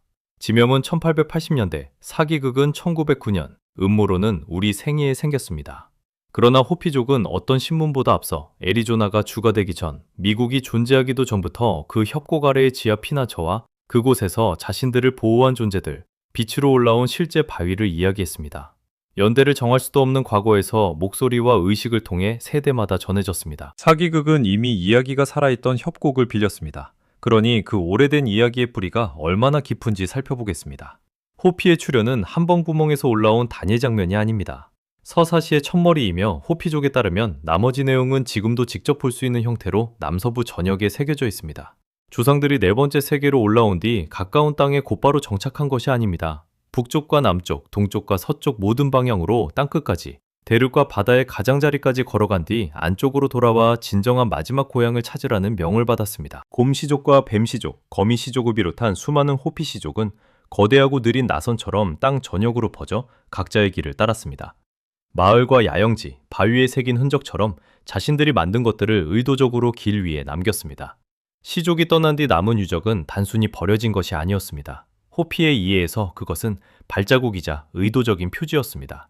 호피족이 그 길을 지났고 조상들이 그 땅을 목격하고 품었다는 증거를 일부러 남긴 것입니다. 이를 가리키는 호피어도 정확히 발자국이라는 뜻을 담습니다. 이 한 가지 지침이 지도 전체를 재배열합니다. 호피족에게 애리조나와 뉴멕시코, 유타, 콜로라도 전역에 놀라울 만큼 빽빽하게 흩어진 고대 유적, 절벽 주거지와 푸에블로, 깨진 도기와 암각화는 서로 무관한 죽은 정착지의 잔해가 아닙니다. 하나로 이어진 기록입니다. 출현에서 시작해 대륙 절반을 굽이 돌아 고향으로 돌아온 이주의 물리적 증거입니다.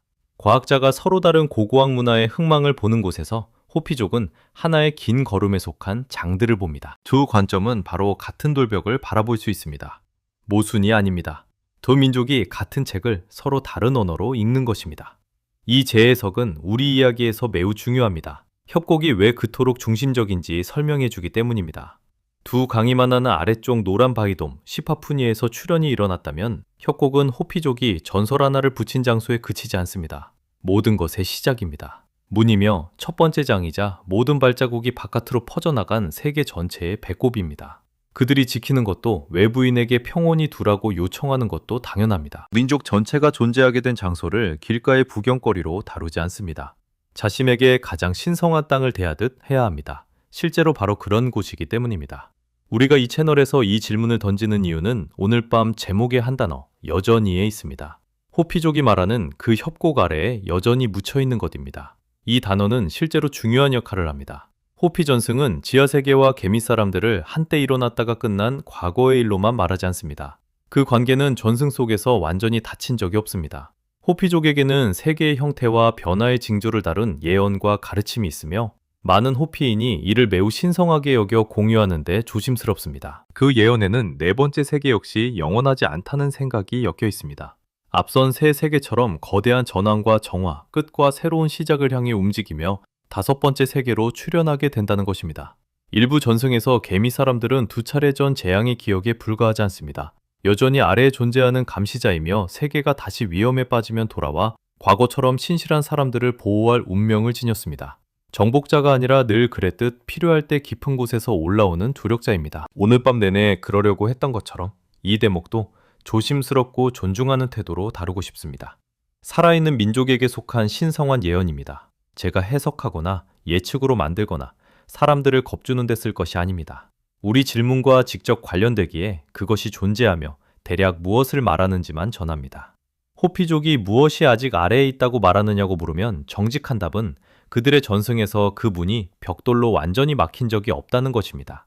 지하세계와 그 주민들은 끝난 이야기가 아니라 지금도 이어지는 이야기의 일부입니다. 이를 어떻게 받아들이든 합리적인 사람들의 생각은 크게 갈리지만 실제하며 지속되는 신앙의 실제 요소입니다. 전승에는 온건한 재해석을 포함해 대부분의 이야기에서 언급하지 않은 내용도 더 있습니다. 20세기의 호피 원로들과 함께 일한 작가들이 기록한 옛 호피 전승에는 읽는 사람을 멈춰 세우는 세부가 있습니다.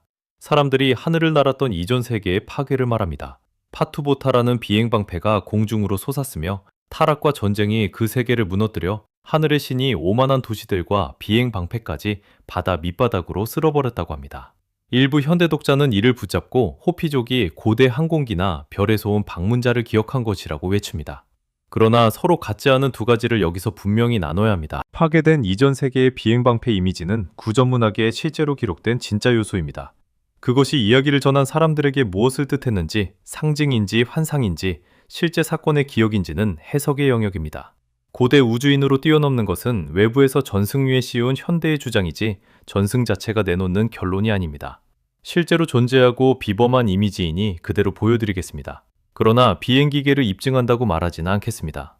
그렇지 않기 때문이며 이 이야기를 지닌 사람들도 그것을 증명하려고 전한 것이 아닙니다. 이미지는 간직하되 도약에는 정직하십시오. 이런 이야기를 다루는 규율의 전부입니다. 11번째 장, 아눈나키는 실제로 무엇이었는가? 이 채널의 정체성을 이루는 또 다른 이름으로 계속 돌아오고 있으니 대충이 아니라 제대로 살펴볼 의무가 있습니다. 실제 고대 점토판에 등장하는 진짜 아눈나키는 누군가 애리조나 협곡에 억지로 용접하기 전에 그들 자체의 맥락에서 이해할 가치가 있습니다. 우리가 아는 가장 오래된 문자 종교인 고대 수메르와 바빌로니아 신화에서 아누나키는 위대한 하늘의 아버지 아누의 자손이자 궁정을 이룬 신들의 무리였습니다. 학계의 수메르어 해석에 따르면 그 이름은 왕족의 피를 지닌 자들, 아누의 자손 또는 왕자 같은 신들이라는 뜻에 가깝습니다. 신화에서 그들은 신들의 세계를 운영하고 운명을 정하며 심판합니다.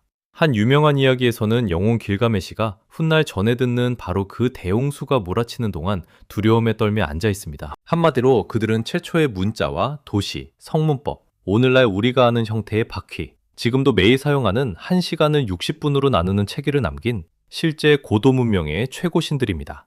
이 정도만으로도 확고한 역사와 진정한 신화이며 꾸밈 하나 없이 충분히 놀랍습니다. 그러나 오늘날 사람들이 아누나키라고 말할 때 뜻하는 것은 거의 언제나 이것이 아닙니다.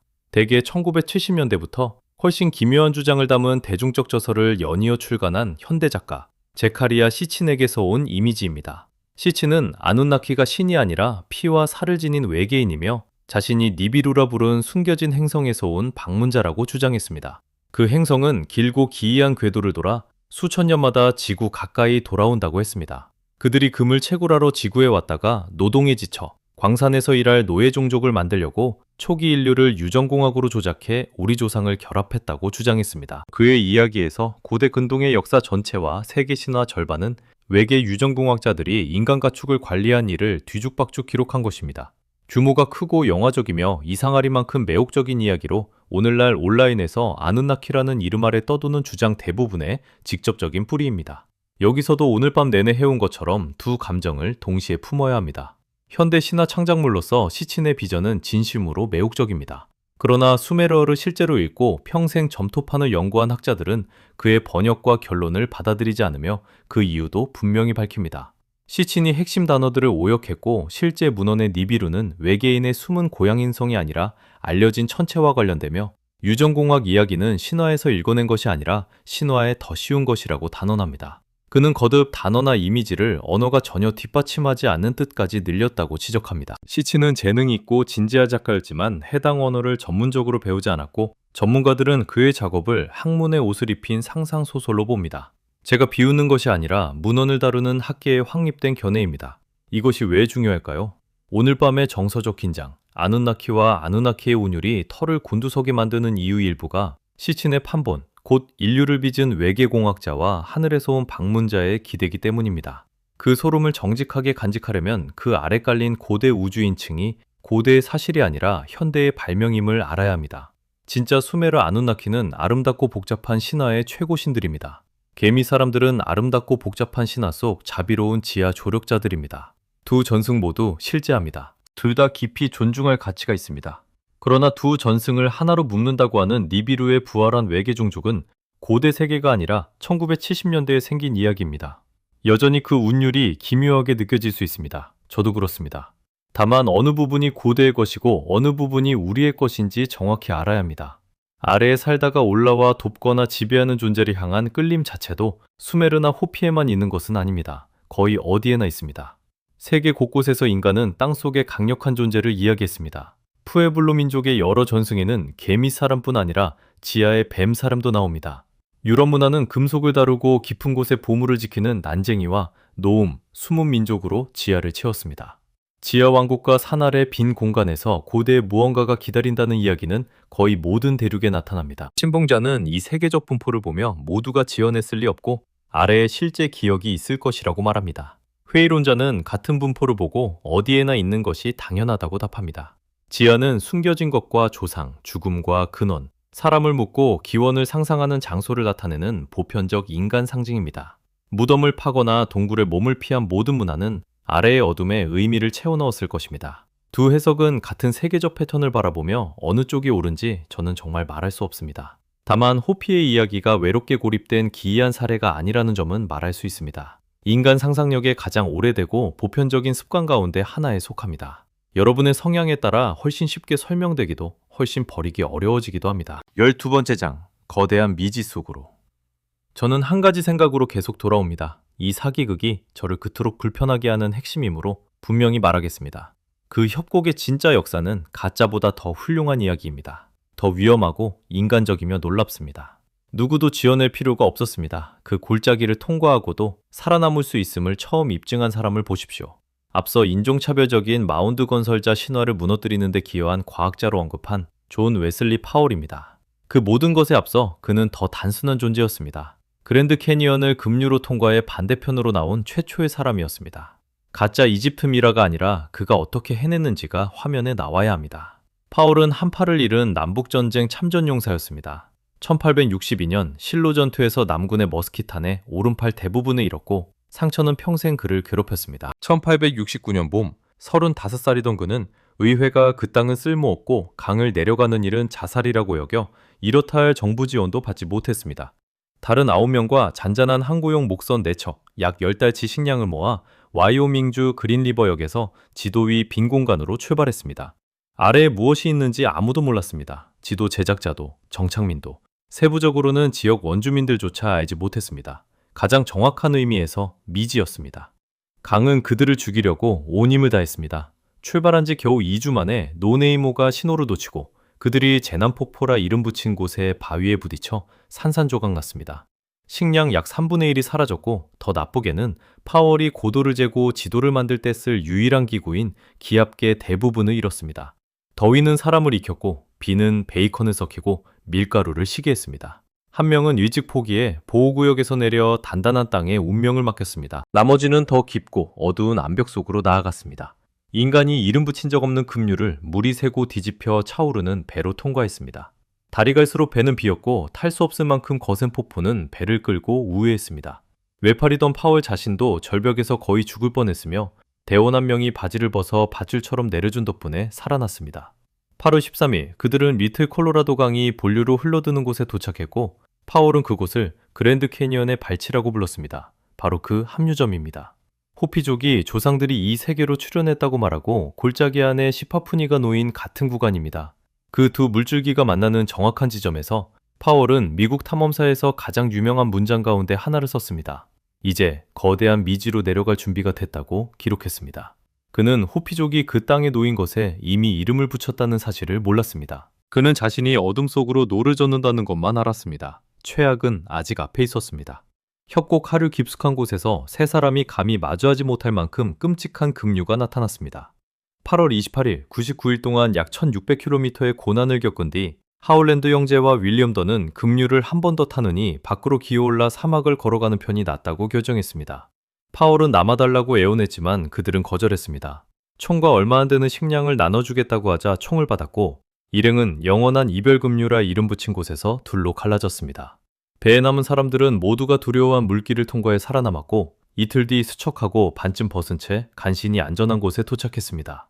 밖으로 올라간 세 사람은 다시는 살아있는 모습으로 발견되지 않았습니다. 가장 가능성 높은 설명은 위쪽 고원에서 끔찍한 일을 저지른 다른 남자들로 오인돼 살해됐다는 것입니다.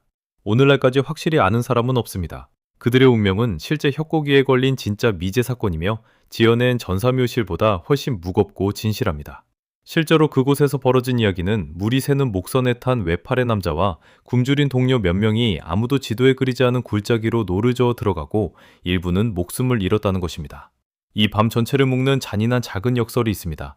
음모론자들은 때때로 파월과 그가 훗날 이끈 기관을 이집트의 진실을 숨기는 은폐 세력으로 끌어들입니다. 실제로는 파월 덕분에 협곡이 지도에 그려지고 연구됐으며 그의 기관은 끈질긴 과학으로 아메리카 원주민이 자기 기념물을 직접 세웠고 잃어버린 백인 종족이 대신 만들어줄 필요가 없었음을 마침내 입증했습니다. 협곡에서 목숨을 건 사람과 원주민 역사를 실제로 옹호한 기관을 악당으로 바꾼 것입니다. 이런 이야기는 그렇게 작동합니다. 가짜 과거를 지어낼 뿐 아니라 진짜 과거를 모욕합니다. 마지막으로 정직한 반전이 있습니다.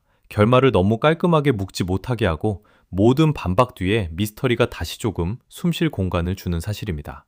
협곡에 관해 아무리 많이 알고 한 세기 반 동안 강 탐험가들이 지도와 측량 자료를 쌓았어도 여전히 완전히 탐사되지 않았습니다. 협곡은 여러 지층으로 이루어졌고 그중 하나는 레드월 석회암이라 불리는 두꺼운 옅은 색 암석대입니다. 석회암은 약산 성물이 오랜 세월 스며들면 녹습니다. 속이 파이고 동굴이 생깁니다. 그랜드 캐니언의 레드월 지층은 벌집처럼 동굴로 가득합니다. 강 위 높은 수직 절벽에 동굴이 연이어 열려 있으며 대부분 로프와 등반 장비 없이는 닿을 수 없습니다. 현대인이 한 번도 들어가지 않은 곳도 많습니다. 추측이 아니라 명백한 지질학입니다. 지금 이 순간에도 살아있는 누구도 발을 들이지 않은 동굴이 그 협곡에 있습니다. 단순한 사실입니다. 사람들이 가까스로 닿은 레드월 동굴에서 무엇이 나왔는지 기억하십시오. 현대 등반가마저 멈춰서는 곳을 어떻게든 오른 사냥꾼들이 어둠 속에 남긴 쪼갠 나뭇가지 형상, 4000년 된 기도였습니다. 아무도 닿지 못했다고 여긴 하늘에 봉쇄된 섬, 시바신전 정상에서는 무엇이 나왔습니까? 선조, 푸에블로 이적입니다. 협곡이 거듭 가르치는 단순하고 겸손한 교훈은 인간이 가능하다고 우리가 상상하기 훨씬 오래전부터 가장 불가능해 보이는 구석까지 들어갔다는 것입니다. 우리는 몇 번이고 자신이 최초라고 확신하며 장소에 들어갔다가 먼지 속에서 지금도 그곳에 사는 사람들의 조상이 먼저 와 있었다는 조용한 증거를 발견했습니다. 그러니 그랜드 캐니언에 발견되지 않은 방이 있을 수 있다고 말하는 사람은 틀리지 않습니다. 거의 틀림없이 있습니다. 실수는 그 안의 것이 이집트와 관련됐다고 상상하는 데 있습니다. 13번째 장, 3가지 설명. 이제 어려운 일을 해보겠습니다. 끝까지 남은 수수께끼, 사기극과 호피 기억의 유사점을 감탄만 하지 말고 실제로 설명해 없애보겠습니다. 설명할 수 있다면 정직한 사람은 시도할 의무가 있습니다. 가능한 경우는 몇 가지뿐입니다. 첫 번째는 가장 단순한, 순수한 우연입니다. 협곡은 대륙에서 가장 급적인 땅의 구멍으로 깊이가 약 1.6km이고 길이는 수백 킬로미터에 달해 가장자리에 선 누구든 압도합니다. 19세기 사기꾼이 미국 어딘가에 잃어버린 지하 문명을 지어낸다면 다른 어디를 무대로 삼았겠습니까? 가장 경이롭고 동굴이 많아 보이는 땅을 택했을 것입니다. 우연히도 임금 민족이 지하기원 이야기를 중심으로 삼은 바로 그 땅입니다. 근본 이유도 같습니다. 실제 동굴이 가득한 압도적인 장소이기에 인간 마음이 세계 아래의 세계를 자연스럽게 떠올립니다. 이 해석에서 사기꾼과 호피족은 같은 실제를 묘사해서가 아니라 협곡 자체가 자석이 쇠를 당기듯 그런 이야기를 끌어당기기 때문에 독립적으로 같은 협곡에 도달했습니다. 두 화살이 방에서 가장 큰 관역을 겨냥해 서로 가까운 곳에 꽂힌 셈입니다. 매우 강력한 설명이며 그렇지 않은 척하지 않겠습니다. 두 번째 가능성은 더 흥미롭고 제가 가장 설득력 있다고 보는 전승의 전달입니다. 1909년 기사의 작성자가 어디선가 호피족이나 하바스파이족, 주니족 출연 전승에 왜곡된 간접 판본을 들었다는 것입니다. 협곡 아래 지하세계에 관한 실제 원주민 이야기를 가져가 의미를 벗기고 잘 팔리도록 이집트 의상을 입혀 발견담으로 내놓았다는 설명입니다. 충분히 가능한 일입니다. 1909년 무렵 남서부에는 이런 지역세계 궁줄인 작가와 철도 홍보업자, 관광업자, 아마추어 애호가가 가득했습니다.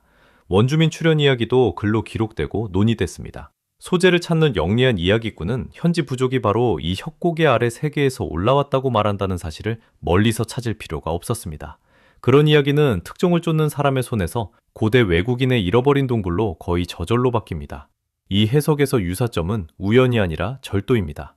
사기극과 호피 전승이 같은 협곡을 가리키는 이유는 사기극이 전승을 조용히 베낀 뒤 식별표를 갈아버렸기 때문입니다. 솔직히 이것이 제 최선의 추측이며 내기를 한다면 여기에 걸겠습니다. 그러나 이성적으로는 거부감이 드는 세 번째 가능성에도 공정해야 합니다. 불편한 선택지에 공정하려고 여기까지 온 것이기 때문입니다. 세 번째 가능성은 호피족이 실제 사건을 묘사한다는 것입니다.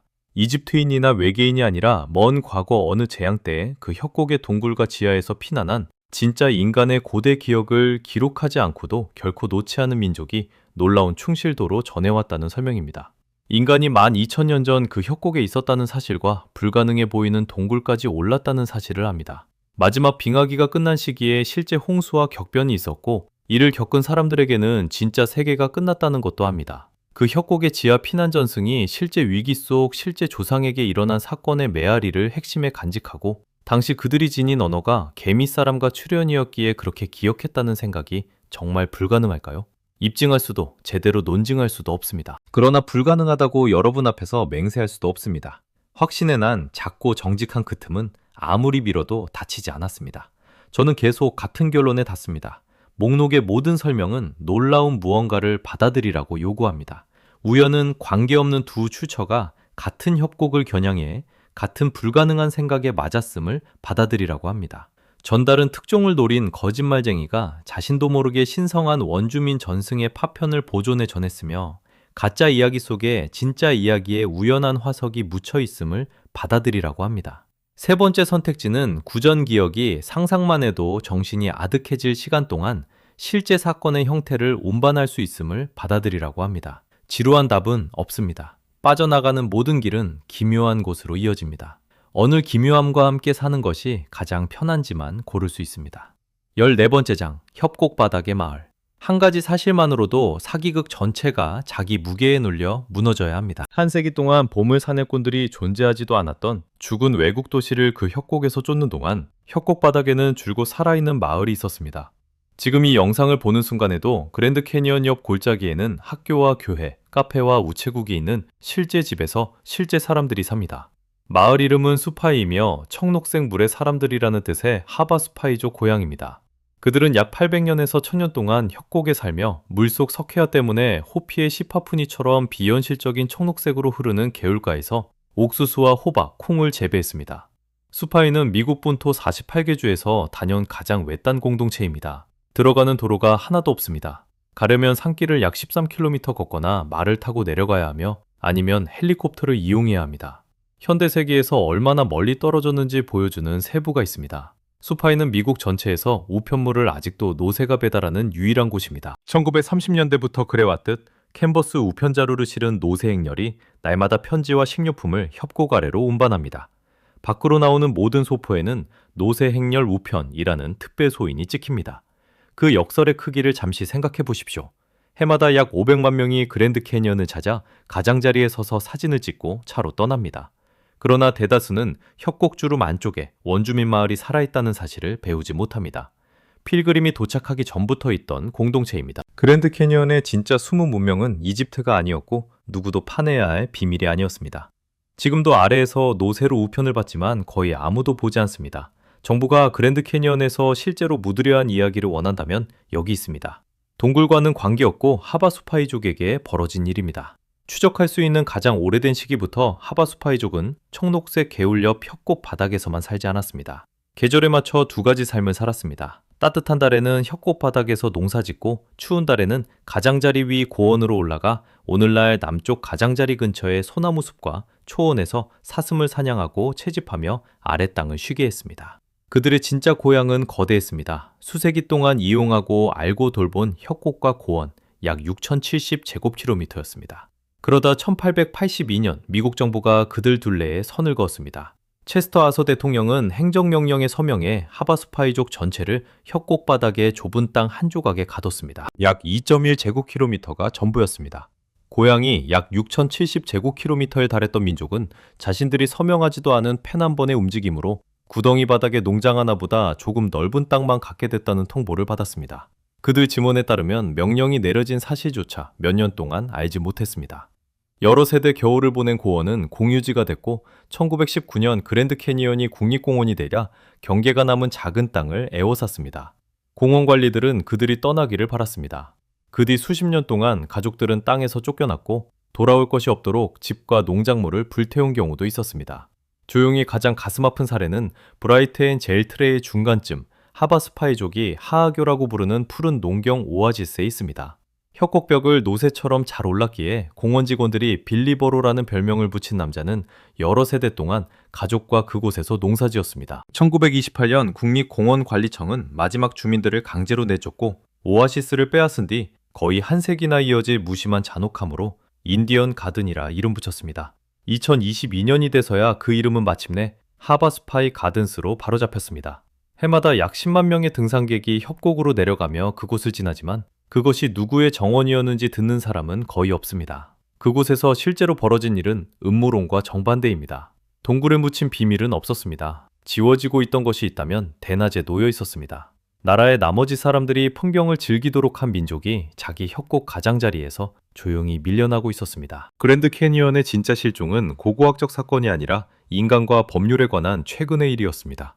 하바스파이족은 받아들이지 않았고 그 저항은 어떤 가짜 전사 묘실보다 다큐멘터리에 훨씬 더 어울립니다. 거의 한 세기 동안 싸웠습니다. 자신들을 배제하도록 만들어진 언어와 법체계 안에서 수백 년 동안 겨울을 보낸 땅을 돌려줘야 한다고 청원하고 증언하며 지도자들을 워싱턴으로 보냈습니다. 수십 년이 걸렸습니다. 여러 세대가 권리 주장을 죽게 두지 않았고 약 90년의 투쟁 끝에 1975년 의회가 법안을 통과시켰으며 제럴드 포드 대통령이 서명했습니다. 고원 약 749제곱킬로미터가 하바수파이족에게 돌아갔습니다. 미국 현대사에서 원주민 민족에게 이루어진 가장 큰 토지 반환 가운데 하나입니다. 선물이 아니라 협곡 바닥에 사는 수백 명이 완고한 10년에 하나씩 견디며 정부에서 쟁취한 승리였습니다.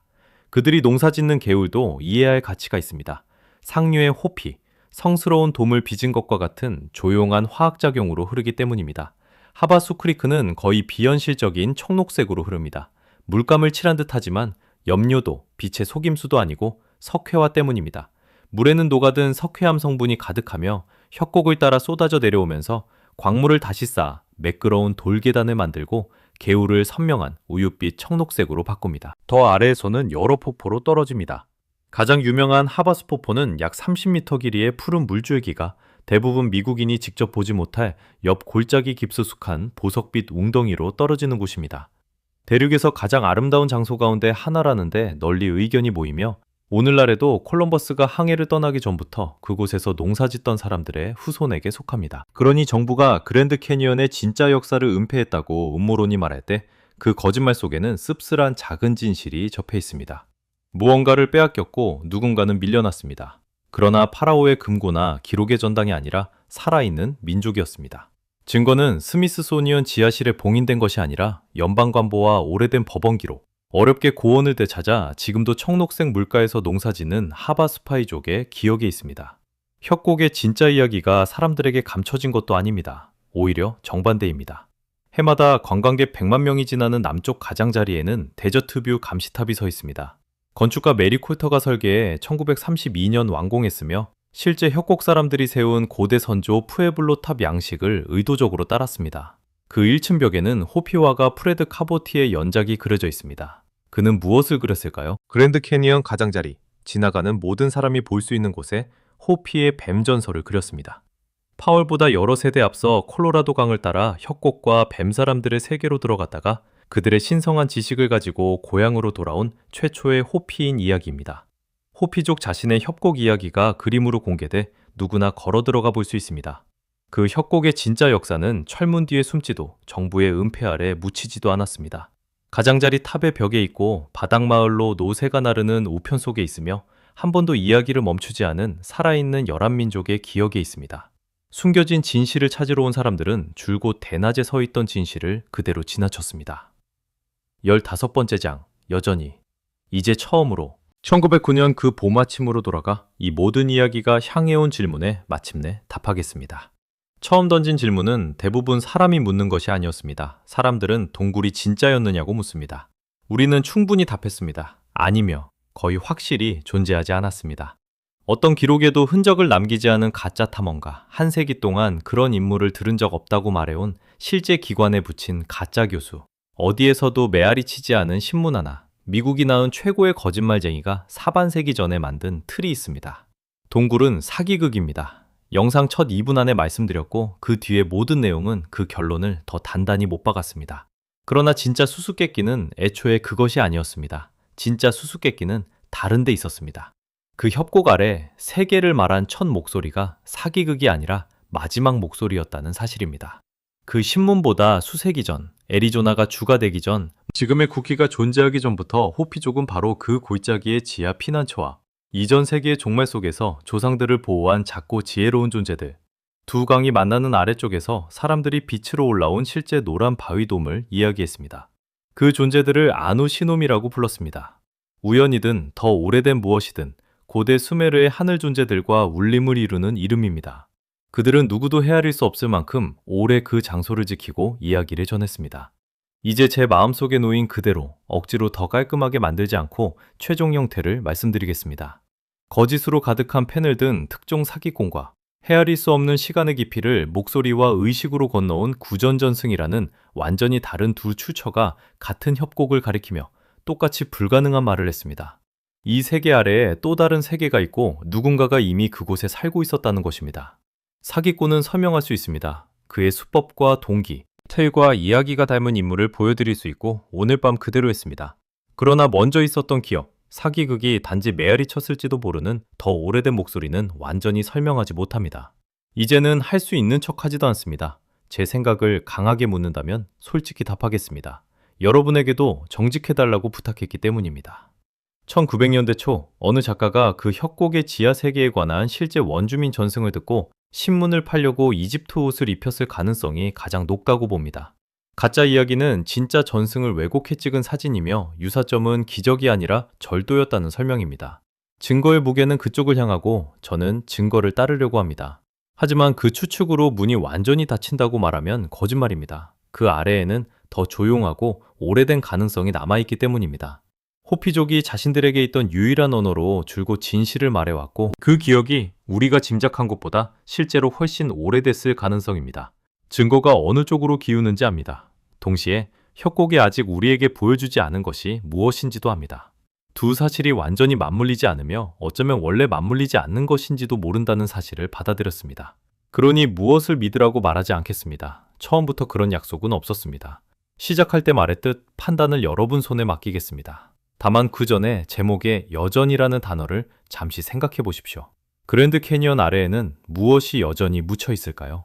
사기극과 반박, 실제로 아래에 없는 모든 것을 찾아가는 긴 여정 뒤에 내릴 정직한 답은 누구도 영상을 누를 때 예상한 것이 아니라고 생각합니다. 그 협곡 아래 여전히 묻힌 것은 죽은 자의 도시가 아닙니다. 약탈하기도 위조하기도 더 어렵고 어떤 면에서는 훨씬 놀라운 무언가입니다. 지금 이 순간에도 레드월 절벽에는 살아있는 누구도 들어가지 않은 동굴이 실제로 있습니다. 그중 일부에는 이집트 피라미드가 세워지기도 전에 사냥꾼이 놓아둔 정확한 자리에 4000년 된 버드나무 기도가 더 많이 어둠 속에서 기다리고 있을 것이 거의 확실합니다.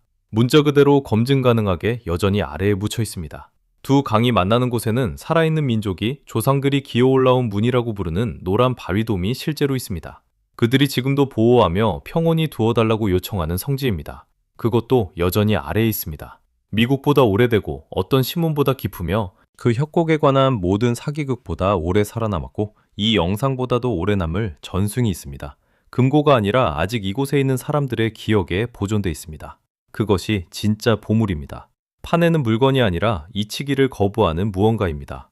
어쩌면 이것이 전체 이야기가 보물 사냥꾼들에게 던지는 조용한 농담일지도 모릅니다. 그들은 금잔과 이집트 미라, 정부가 숨긴 비밀을 찾으러 왔습니다. 그러나 진짜 비밀은 한 번도 숨겨지지 않았습니다. 가장 오래 그곳에 살아온 사람들이 파는 대신 들을 만큼 겸손한 누구에게나 줄곧 공개적으로 큰 소리로 전하고 있었습니다.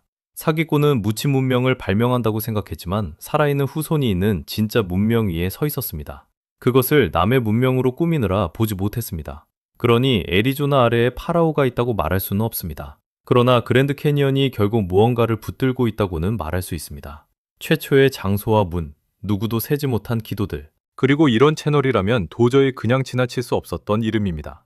아누시눈과 아누나키가 친척이든 낯선 존재든 그 기억이 실제 전승을 훔친 신문 이야기가 뒤틀려 올린 메아리든 진짜 고대 어둠을 사실대로 회상한 것이든 제가 어느 쪽으로 기우는지와 확신이 어디에서 끝나는지 모두 말씀드렸습니다. 나머지는 여러분의 몫입니다. 이 채널에서는 제가 아는 한 가장 공정하고 정직하게 증거와 반대 증거를 펼친 뒤 여러분이 스스로 판단할 성인이라고 믿습니다. 그러니 결정하고 댓글에서 어느 쪽으로 기우는지 솔직히 말해주십시오. 신문기자가 제가 의심하듯 원주민의 기억을 훔쳐 이집트색을 칠했다고 생각합니까? 아니면 다른 모든 것을 걷어냈을 때 이 이야기에서 가장 오래된 목소리가 가장 오랫동안 단순히 진실을 말해왔다고 생각합니까? 오늘 밤에는 틀린 답이 없습니다. 여러분에게 어떻게 다가왔고 왜 그런지 알고 싶습니다. 댓글을 정말 읽습니다. 이 영상이 들인 시간만큼 가치가 있었고 새로운 생각을 하나 남겼거나 팔의 털을 단 한 번이라도 곤두서게 했다면 떠나기 전 작은 일 하나만 해주십시오. 채널을 구독하고 영상에 좋아요를 눌러주십시오. 미스터리와 사실을 동시에 존중하는 신중한 판본을 사람들이 여전히 원한다고 알려주는 조용한 신호이며 제가 역사의 2층 구석으로 계속 내려가 그 이야기를 여러분을 위해 빛으로 끌어올릴 수 있게 합니다. 이 채널을 살아있게 하는데 정말 그것이면 충분합니다. 다음 이야기도 이미 기다리고 있습니다. 오늘 밤 이야기가 마음속에 파고들었다면 다음 것은 더 깊이 내려갑니다. 화면 바로 저기에 있으니 우리가 또 무엇을 잊었는지 확인해 보십시오. 협곡은 100년 동안 비밀을 대낮에 간직했고 진실을 알던 사람들은 숨긴 자들이 아니었습니다. 과거는 아직 우리와 끝나지 않았습니다. 끝나려면 아직 멀었습니다. 그러니 마음을 열어두십시오. 다시 만날 때까지.